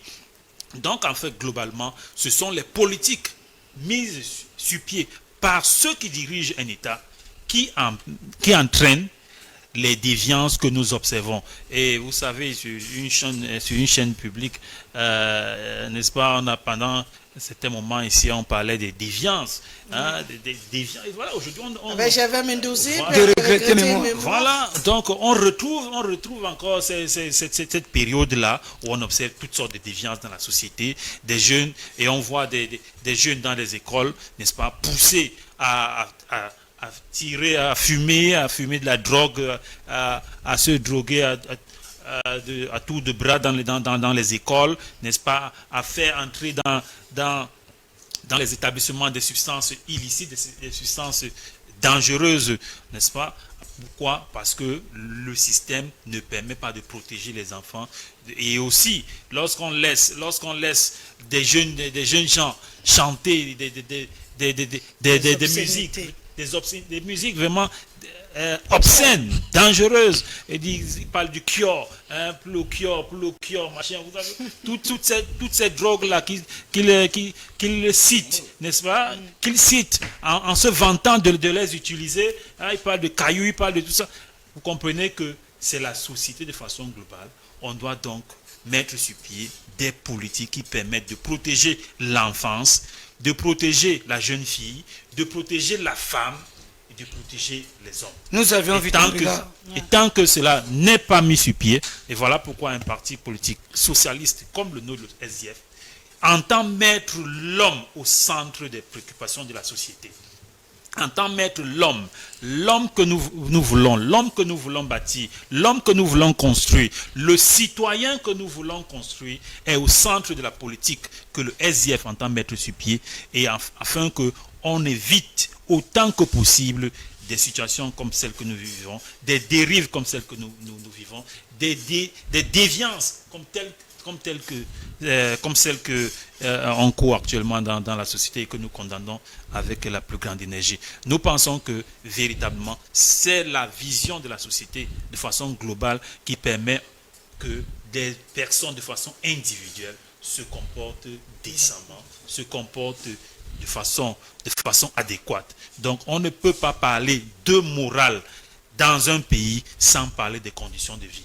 Améliorons les conditions de vie de nos concitoyens, de nos enseignants, de nos médecins, de nos infirmiers, de nos enseignants d'université, de nos chercheurs, n'est-ce pas? Vous savez que des chercheurs d'université ont été brûlés au nord Cameroun parce qu'ils avaient été confondus par les populations comme étant des gens de Boko Haram. Vous imaginez? Et jusqu'à aujourd'hui, n'est-ce pas, les familles n'ont pas retrouvé la quiétude et la paix. Donc ce sont les conditions de vie qui doivent être véritablement améliorées, et on évitera toutes sortes de déviances dans la société. Brice Diolacour, quelle solution proposez-vous si ça peut aider à améliorer notre société? Justement, je pense qu'au regard des interventions des uns et des autres, nous sommes arrivés à un point d'ancrage qui est l'échec de la gouvernance. C'est une question de gouvernance aujourd'hui qui est mise à rude. Et comme vous le savez très bien, pour ceux qui connaissent bien le MRC, notre projet de société est basé sur 5 piliers ou encore sur 5 chantiers. Il y a le chantier institutionnel qu'il va falloir absolument reformer les institutions. Il va falloir absolument faire de telle manière que les institutions puissent avoir leur valeur d'antan. Aujourd'hui, les Camerounais, certains Camerounais parviennent à s'amuser en traitant nous parler de justice, de parler de l'injustice. Au regard de ce qui en découle, au regard des verdicts rendus, ce qui encourage les actes dont nous dénoncions tout à l'heure. Donc la réforme des institutions au MRC est une priorité. Et lorsque ces institutions seront réformées, je puis vous assurer que les Camerounais auront la sécurité, la quiétude et vivront tranquillement. Ça, c'est le premier point. Maintenant, un autre point, il faut passer également à la sensibilisation forte. C'est-à-dire à travers des relais de l'administration, des chefs de quartier et bien d'autres. Il faut organiser des travaux, des séances de sensibilisation pour montrer à quel point ces crimes ne doivent plus être cachés. Ces criminels ne doivent plus être cachés dans les familles. Parce que vous vous êtes rendu compte qu'après les interventions des uns et des autres, que c'est un construit. Donc ce n'est pas un phénomène spontané. Ça part de la cellule jusqu'au plus haut niveau des institutions. Et malheureusement, on a institutionnalisé ce comportement amoral qui plus tard est devenu, ou alors aujourd'hui est devenu un critère d'ascension sociale. Donc il faut passer à la sensibilisation et dire aux jeunes que ceux qui sont dans la grosse barrière, dans des quartiers huppés que nous connaissons ici tout à l'heure, que Niamsi Pouzi dénonçait tout à l'heure, que ceux-là ne sont pas toujours des modèles de la société. Que si vous soumettez à certaines pratiques, rassurez-vous que la nature n'a pas voulu que vous soyez dans ces genres de pratiques pour évoluer dans une entreprise où vous êtes. Il faut passer à la sensibilisation forte. Et c'est où le régulateur, le rôle du régulateur devient extrêmement important. Parce que rassurez-vous, les réseaux sociaux que nous avions ici, ça part également de là. Il y a tellement d'encouragement à partir des réseaux sociaux. Vous voyez donc que si le régulateur avait pris des mesures aussi draconiennes pour filtrer les réseaux sociaux, nous sommes convaincus que certains actes n'allaient pas se perpétuer. Donc, une fois de plus, l'État a failli. Et lorsque nous disons que l'État a failli, c'est un système. Il faut donc faire partie le système dans la paix et pas les urnes. Et c'est ça le credo du MRC. Tant que ce système restera, aucun crime ne sera mis à couvert et puis personne ne sera puni en commettant ce genre de crime. Et comment devons-nous rester encore avec ces mêmes personnes qui décident, qui protègent les bourreaux, qui ne nous rendent pas justice et qui nous laissent à la verdict populaire, qui nous laissent à la merci des criminels? Il faut simplement faire partie du régime RDPC. Ouais, on va prendre juste 3 messages pour pouvoir avancer. On n'a plus beaucoup de temps. On doit parler du prochain sujet. Ouais, enfin. Salutations distinguées à ton panel et à la modératrice dans un verre citron en ce début de mois de juin. Encore Niamsi. Les responsabilités ici sont partagées. Je commencerai par les parents qui ont failli à leur mission régalienne de garant sécuritaire parce que disant être plongés dans un capitalisme barbare. Combien d'entre eux encore passent du bon temps à table pour mieux dialoguer avec leur progéniture? L'école hier, le sanctuaire de l'éducation pour la protection de nos enfants, est devenu le centre de la délinquance juvénile et sénile, avec une profusion de bars et derrière une ampoule rouge. Les églises tant traditionnelles et des réveils ont dévié de la tâche spirituelle au détriment de la danse financière en soutane. Les pouvoirs publics ne mettent plus l'enfant au centre des préoccupations éducationnelles à former des citoyens civiques et disciplinés dans un environnement où les valeurs matérielles, financières, corruption priment sur la morale. C'est Thomas Massok qui réagit ce soir. Good evening to the panelists. Special greeting to the beautiful ladies, Rosalie and Arlette Ndiopupa. As we speak about the incessant violence in Cameroon and mostly to women and children, every day in the northwest and southwest, children are being abused unimaginably. It is a real problem and challenge to the government. I believe denouncing such act from a section, as Arlette say, must be a patriotic act and the judicial system must be firm and fast to act. Et Condé Bénédicte et Tongo from Bouya. Il faut lui dire d'écrire souvent en français. Il excuse ma soirée comme ça.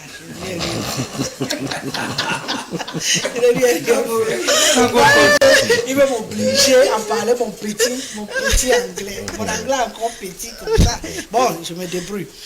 Bonsoir Madame Rosalie. Concernant le drame qui s'est produit dans cet établissement, de mon point de vue, ce problème est très complexe et mérite qu'on s'y attarde avec beaucoup de prudence. D'après ce qui ressort, l'enfant aurait été victime de sodomie. Face à cette accusation grave, une question me trouble profondément. Comment l'enfant en question a-t-elle pu marcher avec son papa, étant donné que pour un enfant de 2 ans, cela devrait être douloureux pour la petite? Je pense sincèrement que si les faits étaient avérés, l'enfant n'aurait pas été en état de marcher normalement. Cette incohérence mérite d'être éclaircie par les médecins légistes. Bon, elle n'est pas encore morte, on n'est pas encore médecin légiste. On est encore médecin tout court. Un autre point me semble incompréhensible. Pourquoi le constat n'a-t-il pas été fait qu'à 17 heures?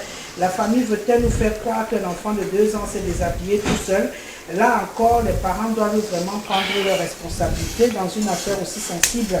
Nous devons tous nous poser des bonnes questions. Il faut éviter les conclusions hâtives et laisser la justice faire son travail. Seule une enquête sérieuse et impartiale pourrait établir la vérité. Que justice soit vraiment rendue pour cet enfant, car nous savons que ceux qui nous dirigent ont déjà démontré à plusieurs reprises que la justice au Cameroun a des failles.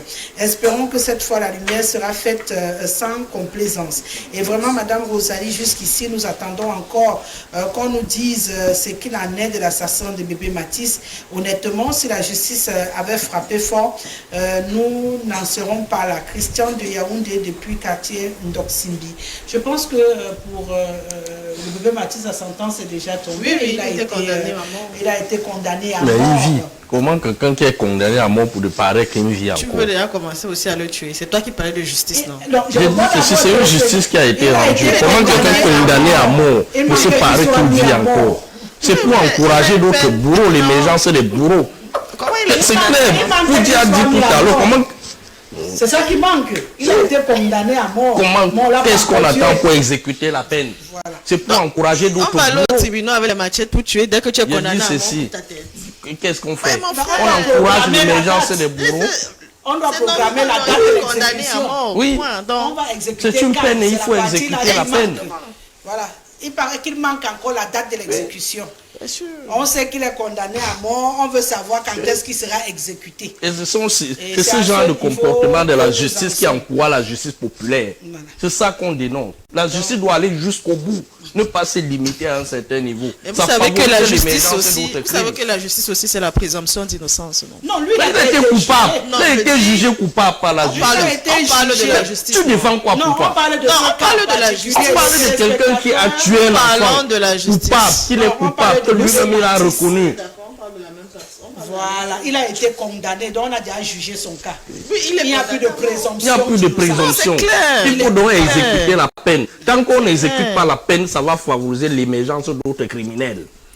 C'est une Bonsoir, réalité. les invités de tout Vous au pensez clair. Très sincèrement bonne qu'il y a une thématique. Le société monsieur où en veste, les monsieur hommes- Niamsi, est très intéressant et clair. Seulement qu'il a empêché la dame la dernière fois de bien dérouler. Aujourd'hui encore, il va empêcher l'autre de bien dérouler. Pour moi, le gouvernement est capable d'arrêter cette se comprend, hémorragie. C'est Silver qui nous écrit depuis Douala. Donc, on a stigmatisé mon ami Niamsi avec les femmes sur ce plateau. Donc, dès qu'on voit Niamsi, on voit une femme. On le soupçonne de vouloir museler les femmes sur le plateau. Voilà. Voilà. Donc, les téléspectateurs, c'est qu'encore Niamsi. Ah oui, merci.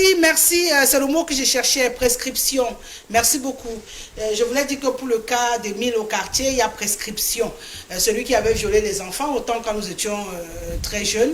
Et aujourd'hui, ça fait plus de 10 ans, donc il y a prescription. Il y a un téléspectateur qui m'a aidé à retrouver l'expression. Merci Sauf beaucoup. s'il a commis d'autres crimes entre-temps. Non, je dis pour le cas là, puisque on ne Ça sait veut pas dire s'il a que commis ça peut ailleurs. permettre parfois. remonter, Parfois, c'est souvent pour ça que les victimes s'expriment. C'est que même s'il y a prescription, ou en parlant, d'autres victimes qui ont quand été même violées, venir appuyer le voilà, dossier. et peut-être Oui, que ceux-là ne sont améliorer pas sous sa prescription, condamnation. exactement. J'espère que quelqu'un sortira pour nous aider à le coincer cette fois. Hein. Parce que quand je vais de ce côté-là, j'ai toujours un peu mal au cœur de le voir assis. Là. Moi, ça me dérange sérieusement. Je le dis comme ça, ce que je pense. Il n'a rien à faire dans un quartier. Il est un violeur. Même si les années sont passées, l'affaire ne sort pas des esprits. Vous savez, nous, on a grandi comme ça avec des parents violeurs hein, Oui. dans nos quartiers. Les Alors, chefs on prend une mineurs. transition, on va faire mon petit jeu habituel pour le dernier sujet parce qu'on n'aura pas beaucoup de temps. On a quand même perdu près d'une trentaine de minutes au démarrage de cette émission. Donc on va un peu grignoter, mais on n'ira pas très loin. Juste après la transition.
Toujours sur LTM Télévision, l'émission c'est Tout au clair.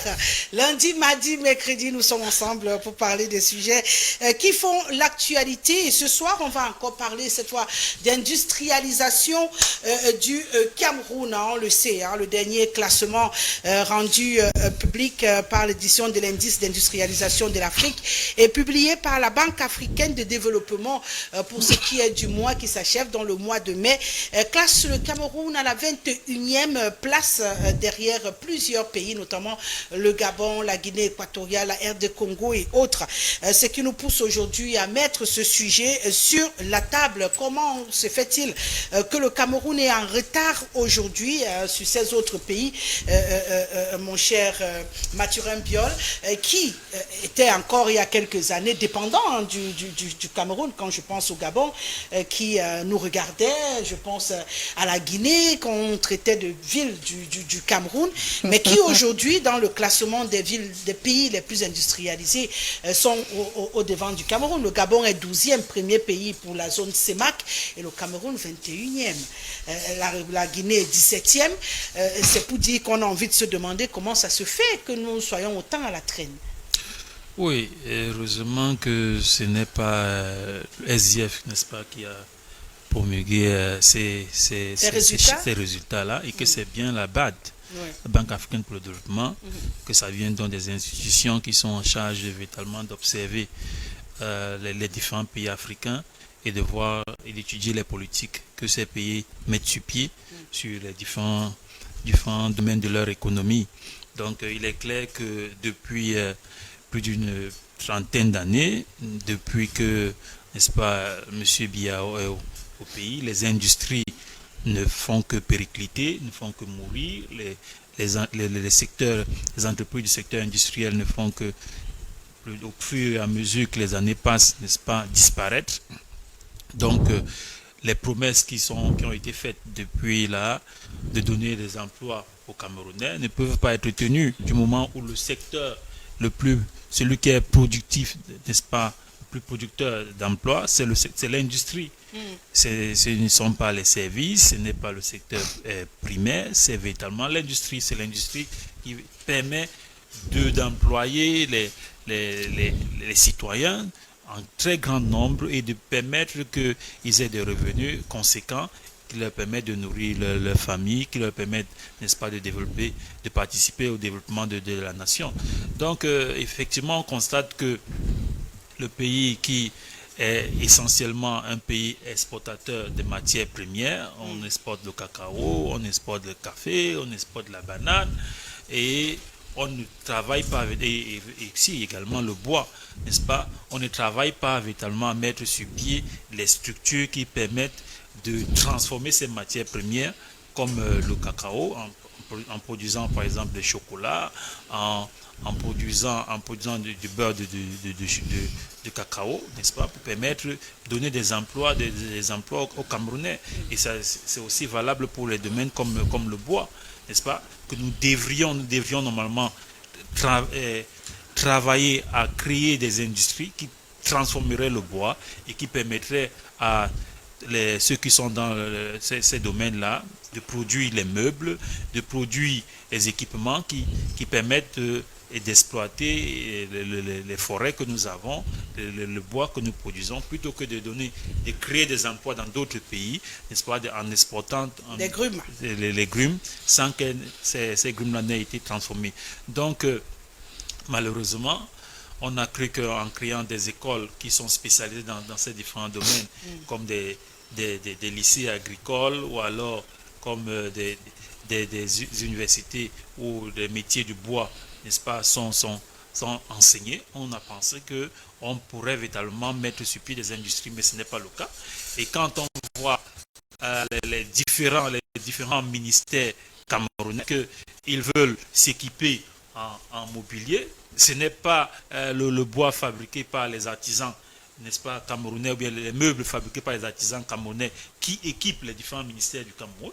C'est encore, malheureusement, des meubles importés, n'est-ce pas, d'Europe, qui viennent équiper nos ministères. C'est impensable, alors qu'on penserait que, véritablement, les jeunes qui sont dans ces secteurs-là auraient pu, à partir de cette commande publique des ministères et des différentes autres structures de l'État, avoir des débouchés d'emploi, des débouchés de ressources pour ce qu'ils font comme métier. Quand on voit tous les jeunes qui sont aujourd'hui des menuisiers au Cameroun et qui sont des produits de certaines écoles, n'est-ce pas, spécialisées dans le domaine, on voit qu'ils sont obligés de faire quoi? De se battre, n'est-ce pas, pour pouvoir survivre, alors que des meubles sont achetés à coût de millions, en Europe, ramenés au Cameroun et sont utilisés pour équiper des ministères et équiper, n'est-ce pas, des entreprises au Cameroun, ce qui n'est pas normal. Donc voilà pourquoi aujourd'hui la BAD fait ce constat que le Cameroun, et une fois de plus, celui qui devait, du fait de sa position, n'est-ce pas, géographique dans la sous-région Afrique centrale, n'est-ce pas, une position très stratégique avec plusieurs ports, devait normalement être ce pays-là qui booste et qui booste l'industrie dans toute la sous-région, qui booste ces différents pays-là, qui boostent l'industrie, mais ce n'est pas le cas. Une fois de plus, on est à la traîne et on pense que véritablement, il faudrait que les Camerounais prennent des responsabilités. On le leur dit depuis très longtemps. À chaque prétendue élection qu'on organise dans ce pays, on appelle les Camerounais à témoin. On leur dit que il faut véritablement des partis politiques ou alors des organisations qui ont véritablement pour ambition de leur donner de l'emploi, de leur donner, d'améliorer leurs conditions de vie. On appelle tous les Camerounais à se lancer dans l'agriculture. Ils le font. Lorsqu'ils produisent le maïs, au lieu que le maïs produit au Cameroun soit transformé, ou alors, n'est-ce pas, que ceux qui sont le maïs qui est produit peut-être dans des autres pays entre au Cameroun pour être transformé, plutôt on nous importe du maïs de l'extérieur pour venir appauvrir davantage les Camerounais, et toute l'industrie en souffre. Brice Diolako, une industrie presque morte, hein, qui s'appuie plus sur le primaire, et pourtant on a besoin d'aller au-delà. On sort nos produits en gros, je préfère le dire ainsi pour que tout le monde comprenne nos quartiers. Et aujourd'hui, un classement qui nous met 21e, on aurait pu être mieux classé. Qu'est-ce qu'il faut faire pour attraper son retard aujourd'hui?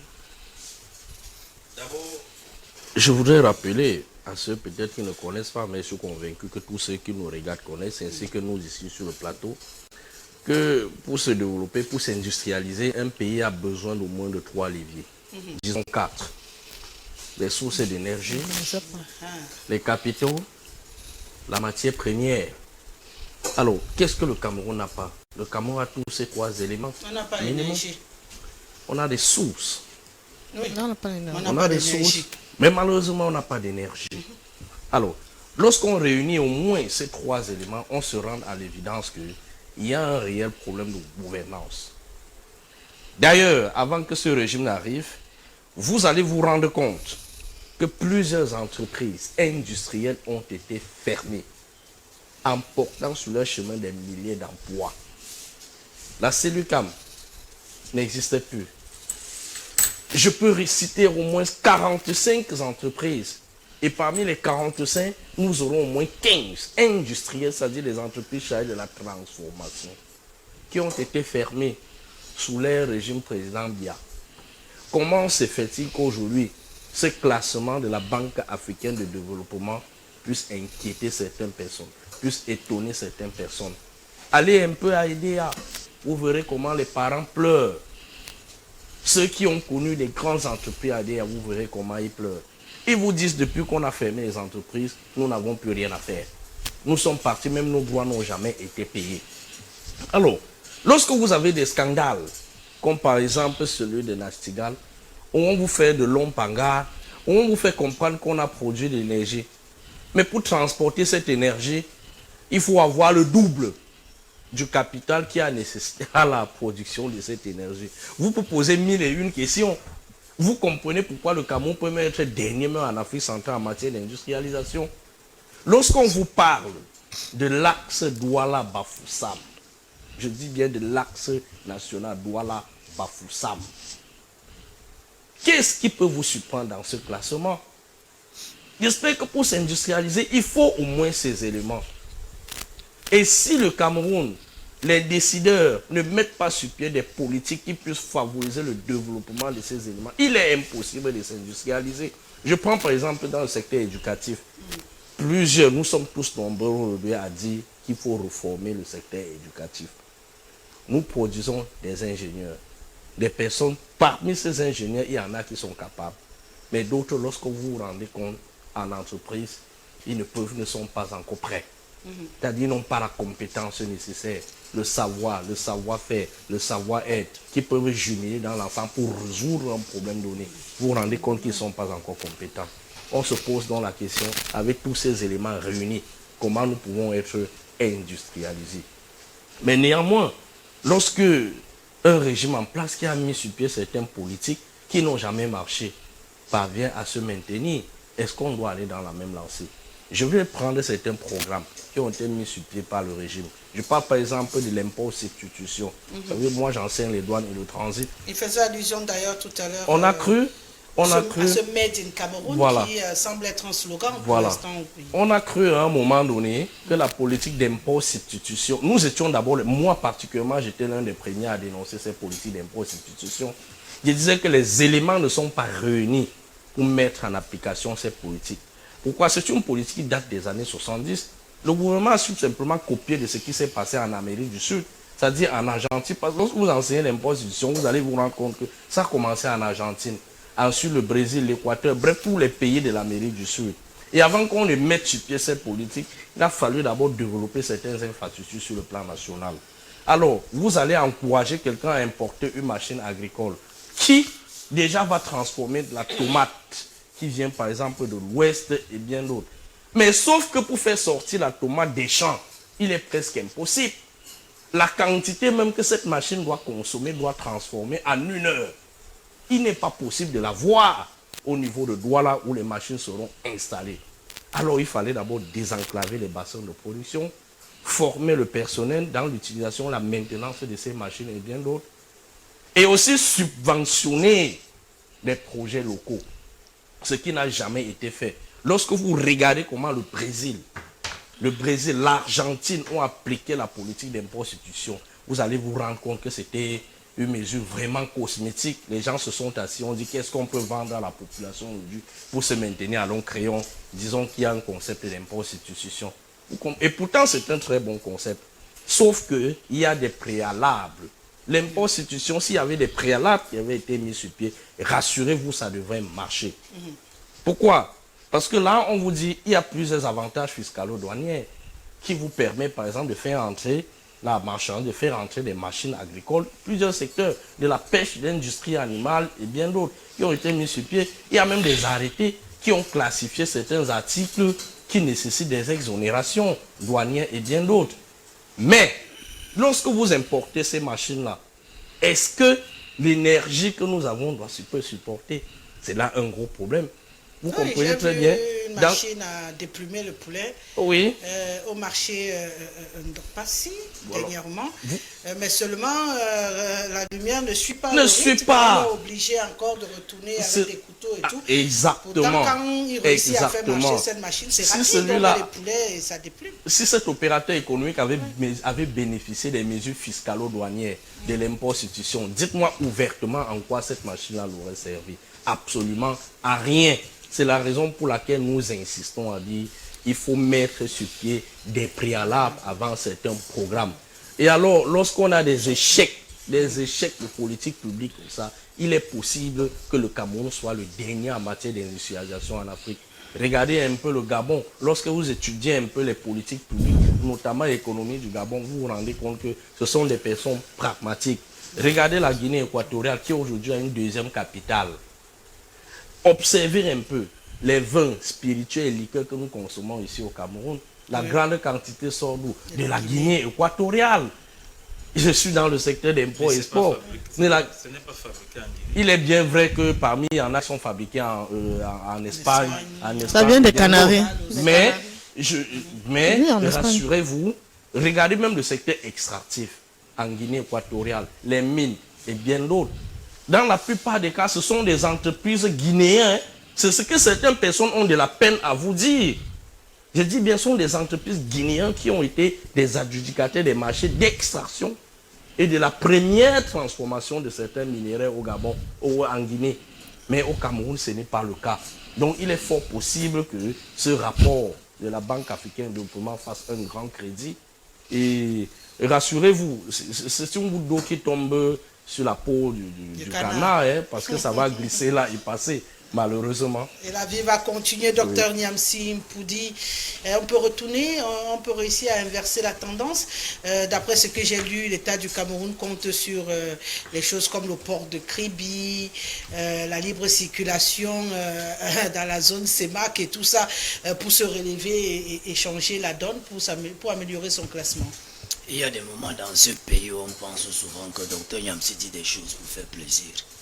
Vous connaissez combien coûte une bouteille d'huile au Gabon et en Guinée équatoriale? Non. Voilà. Dans mon pays, j'ai, sans publicité, ne me donnez pas la voiture à publicité, je peux préparer avec 3 huiles camerounaises produites chez moi, sans les huiles importées. Oui. Ça veut dire dans l'industrialisation, celui qui a écrit le rapport là, ça l'incombe, qu'il écrive pour son pays. Mais pour nous là, On est industrialisé. pour nous là, en marché d'huile, tu veux faire le plantain, tu sais où tu achètes le nom. Donc, vous voulez que je vous donne les statistiques de l'importation de l'huile végétale? Parce que, est-ce que vous avez des statistiques? Je parle du Parce Cameroun. que vous dites oui, vous dites que vous pouvez faire des repas avec toi. Vous voulez que je vous donne les statistiques? Non, parlez de ce que vous maîtrisez. S'il vous plaît. Parlez de ce que vous maîtrisez. Parce que c'est mon secteur d'activité et j'ai des statistiques. S'il vous plaît. J'accompagne même certains. S'il vous plaît. Donc lorsque vous dites ça, vous n'avez pas de statistiques. Je rentre. C'est pas bon de contre vérifier. J'étais au marché aujourd'hui. Si tu as été 1450 et t'es 1500. Est-ce que vous savez qu'aujourd'hui on porte encore de l'huile végétale? Et en grande quantité, vous le savez. Il le sait. Et comment vous dites que vous faites des repas avec? Je vous dire que On importe. pas plus tard que j'ai des quantités parce que des Est-ce qu'on n'en produit statistiques. pas du tout? Je dis ceci. Est-ce qu'on n'en produit pas? Mais est-ce que je vous dis, j'ai encore mon temps de parler. Présentement, je vous dis que la toise de l'industrialisation du Cameroun est propre. Madame Il Gessé, ne parle pas de la quantité, il dit qu'on produit quand même. Allez-y, docteur Niamsi. je vous dis, la base de l'industrialisation du Cameroun se porte bien. J'ai mangé les biscuits à l'anniversaire de ma nièce hier. C'était les biscuits délices, fabriqués par une entreprise camerounaise. J'ai mangé des pâtes alimentaires avec l'entreprise Cadiz de Tawamba. Les farines et minoteries, il y en a 12 au Cameroun. Maintenant, je produis les œufs dans mon pays. Je produis de la bière. Celui qui a écrit cela, j'ai 17 marques de bière dans mon congélateur au quartier. Mon frigo en a 22. Les bières camerounaises sur mes 3 brasseries. Vous voulez que vous cite mes brasseries? Non, vous savez, quand les gens veulent dire que le Cameroun se porte mal, et on me compare au Gabon, à la Guinée équatoriale, en matière d'industrialisation, je refuse ce rapport-là, il est biaisé. Je sais présentement au Cameroun qu'en matière d'industrie, dans le secteur privé, j'en ai 68 qui produisent dans ces pays. J'ai dit 68. Le Mungo, commençant juste à Carrefour Musique. De l'autre côté, je peux vous montrer cette industrie. Dans la ville de Douala, sur les 2 zones, je vous donne 10 à Bonasama qui produisent. Je suis même trop bon. Je vous donne 15 à la zone de Lubaba. Je n'ai pas attaqué Bafoussam avec le savon. J'ai 4 savonneries au Cameroun. Vous me comparez à qui? Pour dire que je ne peux pas noircir le développement participatif de ces économistes camerounais, ces industriels, qui font jour et nuit pour nous dire que l'industrialisation va bien. C'est vrai que vous avez traité nos barrages d'éléphants blancs, mais je vais vous dire, vous n'allez pas faire de 60 ans d'indépendance du Cameroun à 3 siècles de la France. Je vous dis, les industries au Cameroun, est-ce que vous avez... Le minéral s'est produit. C'est pas au Cameroun.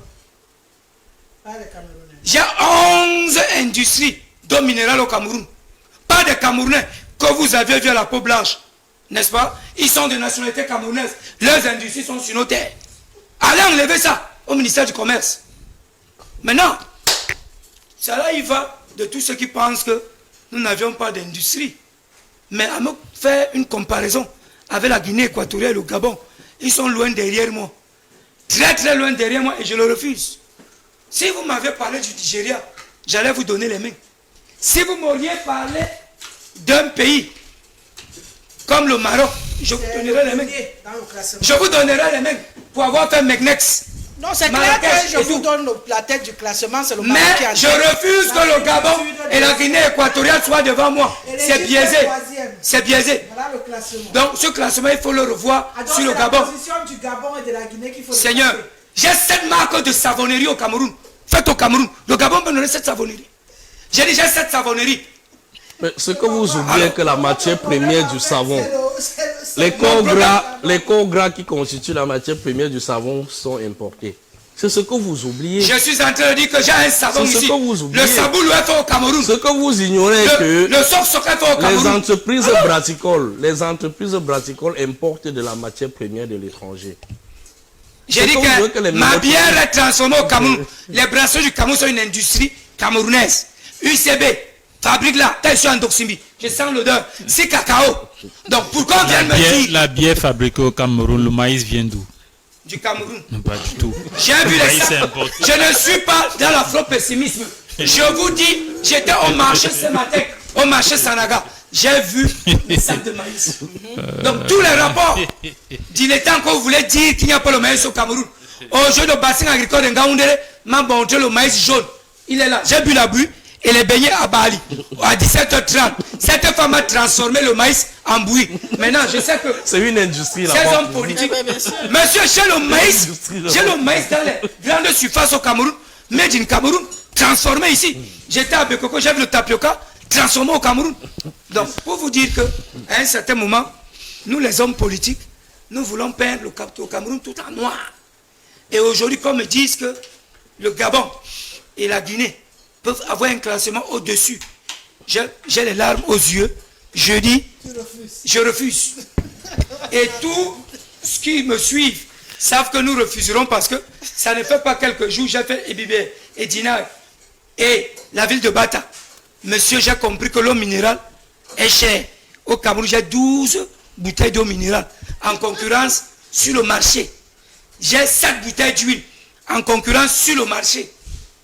Je peux vous faire autant de biscuits. La preuve, 24 biscuits au Cameroun font 1200.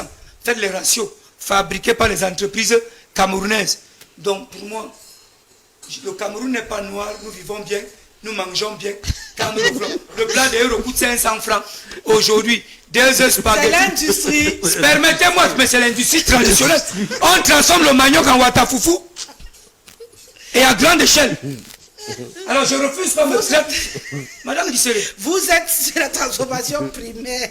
je suis en train de vous dire que l'industrie est primaire aussi au Cameroun. D'accord. Alors je ne voudrais pas on dise que mon pays est derrière. Je vous ai dit, quand c'est bon pour moi, je bon vous pour dis, tout le monde. c'est bon pour tout le monde. D'accord. Le Cameroun n'est pas noir. D'accord. Je rappelle en vous donnant la parole à Alette pour le classement. Il a réussi à me faire sourire sur ce coup. Le Maroc est en tête de ce classement, suivi de l'Afrique du Sud, de l'Égypte. Je crois que les autres pays, Dr Yamsé ne va pas les contester.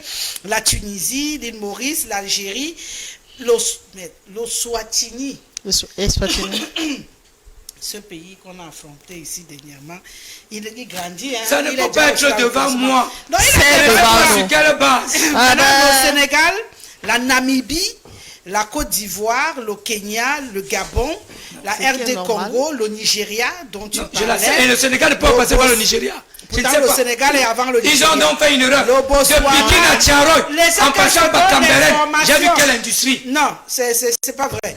Laissez que Ils ont combien de cimenteries? J'ai combien de cimenteries? Le Botswana, vous connaissez seulement la cimenterie au Nigeria, vous connaissez encore J'ai combien d'huile?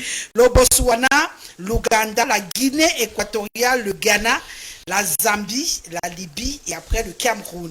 Et bien sûr, après derrière nous, on a la République du Congo, la Tanzanie, le Bénin, le Togo, le Lesotho, ils sont quand même derrière toi, les Seychelles, le Zimbabwe, l'Angola, Djibouti, pour ne citer que cela. J'enlève 5 Je pays. pourrais mettre la Mauritanie, le Mali, le Burkina Faso sont derrière toi, le Niger, le Soudan, le Tchad, ils sont tous derrière toi, donc tu n'es pas dernier quand même de la J'ai dit, j'enlève ces 5 pays que je refuse T'as enlevé qui J'allais au Sénégal, ils ne peuvent pas plus industrialiser que moi. Le Swatini. Je les enlève.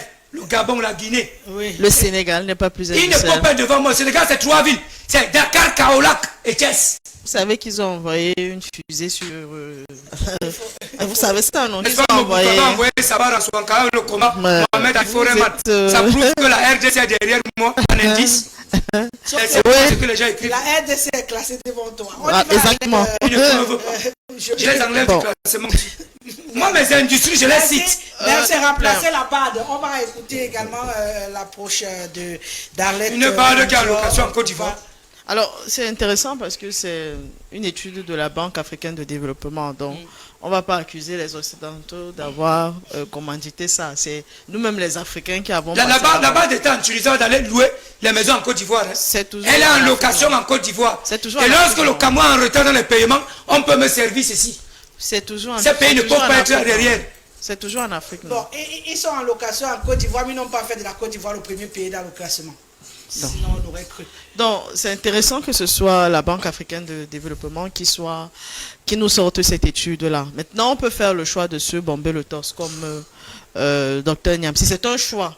Mais lorsqu'on est un homme politique et un homme sérieux, on doit prendre en considération les indicateurs qui vous sont donnés, surtout lorsqu'ils sont externes, parce que ça vous permet de faire des réajustements sur vos politiques.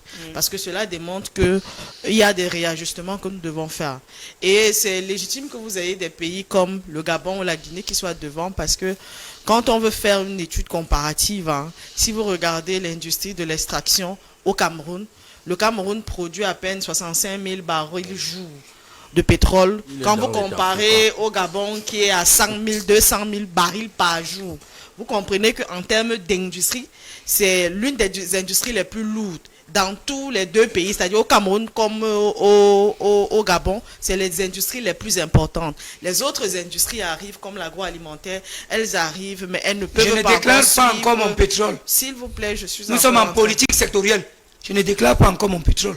Ça peut énerver certains partis Niamsi, d'opposition. permettez qu'elle Mais puisse j'ai une développer. raffinerie Il y a et une j'ai au moins 16 offshore. une D'accord, raffinerie au on a Cameroun. compris. J'ai la il y a une raffinerie au Cameroun. La Vous Sonara, comprenez donc, on essaie encore de réveiller la Sonara. Allez, J'aime vous comprenez Sonara, pourquoi, Sonara, s'il faille faire enlever cette, les employés, là. s'il faille faire une étude, quand on est dans l'industrie pointue, généralement les industries extractives sont beaucoup plus pointues que certaines. cotées, en fait. Exactement, que certaines, elles rapportent beaucoup plus. Même si les industries agroalimentaires rapportent également, mais elles restent encore marginales. Surtout que la réalité, c'est que malheureusement, quand vous regardez, vous faites l'étude économique de notre pays, vous regardez le taux de croissance, vous remarquerez que avant 2007, le Cameroun avait des taux de croissance qui montaient à 9-10%. Mais depuis 2007, bizarrement, lorsque nous sommes sortis du point d'achèvement, nous avons décidé d'avoir une vision programmatique qui nous a été imposée. Et cette vision programmatique, justement, visait à réajuster, à ne plus nous rendre dépendants du pétrole uniquement. À ce niveau-là, nous avons réussi parce que si vous regardez les différents agroalimentaires, les différentes usines de BTP, ce travail a été fait. Malheureusement, ça n'a pas atteint les objectifs que nous espérions. Parce que la réalité, c'est que, voyant que financer l'industrialisation coûtait énormément cher à nos finances, on a plutôt fait le choix de l'importation, de beaucoup plus miser sur l'importation. Qui a fait le D'où- choix? C'est pas le Cameroun qui a fait l'importation. C'est les citoyens camerounais qui font le bain Amsterdam. C'est pas le Cameroun qui a fait le choix. Et ils sont avons membres fait- de certains partis politiques qui insultent le Cameroun et qui le soir sont des bains Amsterdam. Continuez. Donc nous avons fait le choix de beaucoup plus importer plutôt que Non, certains hommes politiques. d'industrie. hein. S'il vous Docteur plaît, je Niamsi. suis encore en train de m'exprimer. importés. La preuve de cela, Vous ne c'est connaissez pas. que, s'il vous plaît, Permettez à la vous, dame, non, là. s'il vous plaît, permettez à la dame de sortir de son connaissez pas. Chez vous, argumentaire. RDPC, ils aiment Qui a RDPC? mal. Qui a RDPC? donc, quand Ils vous sont regardez terribles. les différentes visions programmatiques, à chaque fois, que ce soit le document de stratégie pour la réduction de la pauvreté ou bien le document de stratégie pour la croissance et l'emploi, vous verrez toujours qu'il y a ce qu'on appelle le plan industriel de développement qui accompagne toujours ces stratégies. Malheureusement, toutes les stratégies là, on reste sur les appellations, mais dans le concret, on ne le fait pas. Ce qui fait en sorte que on n'arrive pas à matérialiser le plan d'industrialisation qui est normalement prévu. Et donc, ça a des impacts qui sont réels. Si vous avez prévu et vous avez dit aux entreprises que d'ici 2025, je vais produire tel nombre de kilowatts et que à date, vous n'arrivez pas à produire et que ce que vous produisez est au-dessus du coût, vous vous rendez compte que les industries qui veulent s'installer sont obligées elles-mêmes d'installer des projecteurs, des groupes électrogènes pour pouvoir elles-mêmes fonctionner. Ça augmente le coût de production, ça diminue la rentabilité et donc ça a des conséquences directes. Donc quand on parle d'économie, il faut vraiment être très sérieux. C'est pas simplement... Nous n'avons pas encore le licenciement économique au Cameroun. C'est des paresseux qui refusent le salaire et qui sont au chômage. Madame, je ne connais pas encore une entreprise citoyenne au Cameroun qui a fait un licenciement économique. Je mets tout un chacun au défi. C'est des paresseux qui refusent. Waouh. Je pense que... Pour sortir, j'ai donné un timing à chacun. Je crois que... sont devant le portail de la licenciement économique. Alors, il faut qu'on soit... 10 mois sans salaire. Il faut vraiment qu'on soit un peu sérieux. On va dans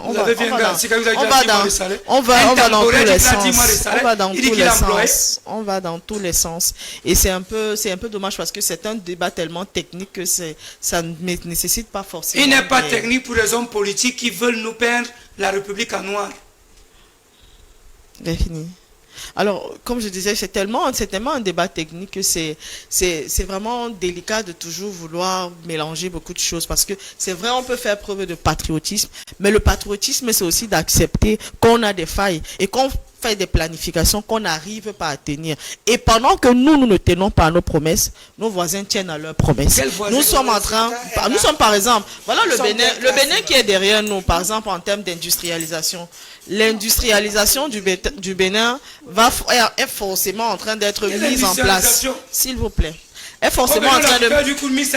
On est forcément en train de transformer au Bénin parce que le Bénin qui avait par exemple une usine qui avait simplement des petites unités de cotonnerie se retrouve aujourd'hui à finir sa transformation quand nous avons une entreprise comme Sicam qui a toutes les difficultés du monde.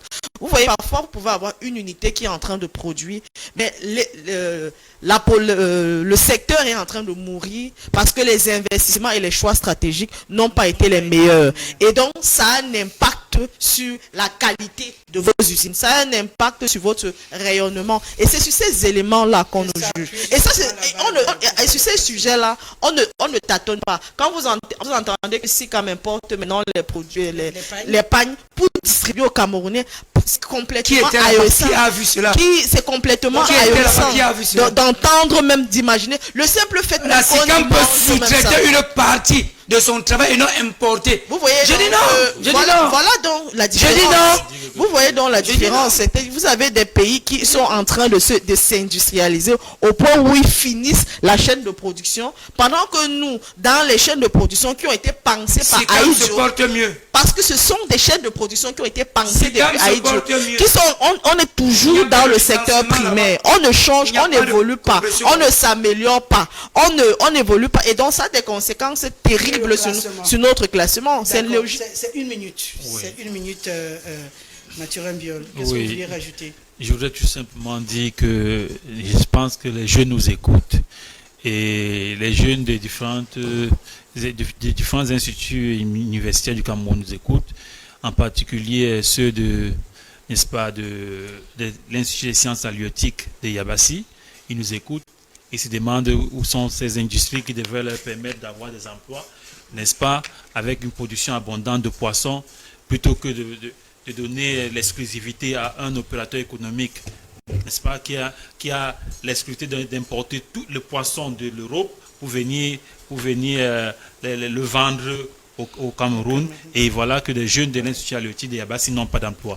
Je voudrais aussi, n'est-ce pas, parler de ces jeunes de la FASA, les jeunes des instituts de Bolova qui sont spécialisés dans le bois, n'est-ce pas, qui attendent que des grandes industries soient au créées Cameroun. afin qu'ils puissent avoir de l'emploi et qu'ils puissent transformer le bois et que tous les meubles qui sont utilisés au Cameroun puissent véritablement être produits au Cameroun. Je pense aussi à tous ces jeunes-là qui sont... Oui, tous ces jeunes-là. Je pense aussi à tous ces jeunes-là, ils peuvent être entrepreneurs. Qui sont formés Tout le monde dans les lycées, ils peuvent être entrepreneurs. IH, n'est-ce pas, industrie d'habillement, qui attendent évidemment qu'il y ait des grandes sociétés textiles, n'est-ce pas, pour transformer le coton, pour produire du tissu, et afin qu'ils puissent avoir, n'est-ce pas, des emplois. Ils peuvent demander un financement et ils font l'entrepreneuriat. Donc tous ces jeunes-là nous écoutent. Et je pense que quand ils écoutent Dr Niamsi parler ce soir, ils se disent que bon, le RDPC n'aurait pas dit mieux, et véritablement et constate que véritablement vous savez quoi, ils sont dans quand dans on les va espoirs. faire l'université à l'étude de Yabasi, chez moi, on doit avoir l'espace pour avoir les temps et produire son poisson.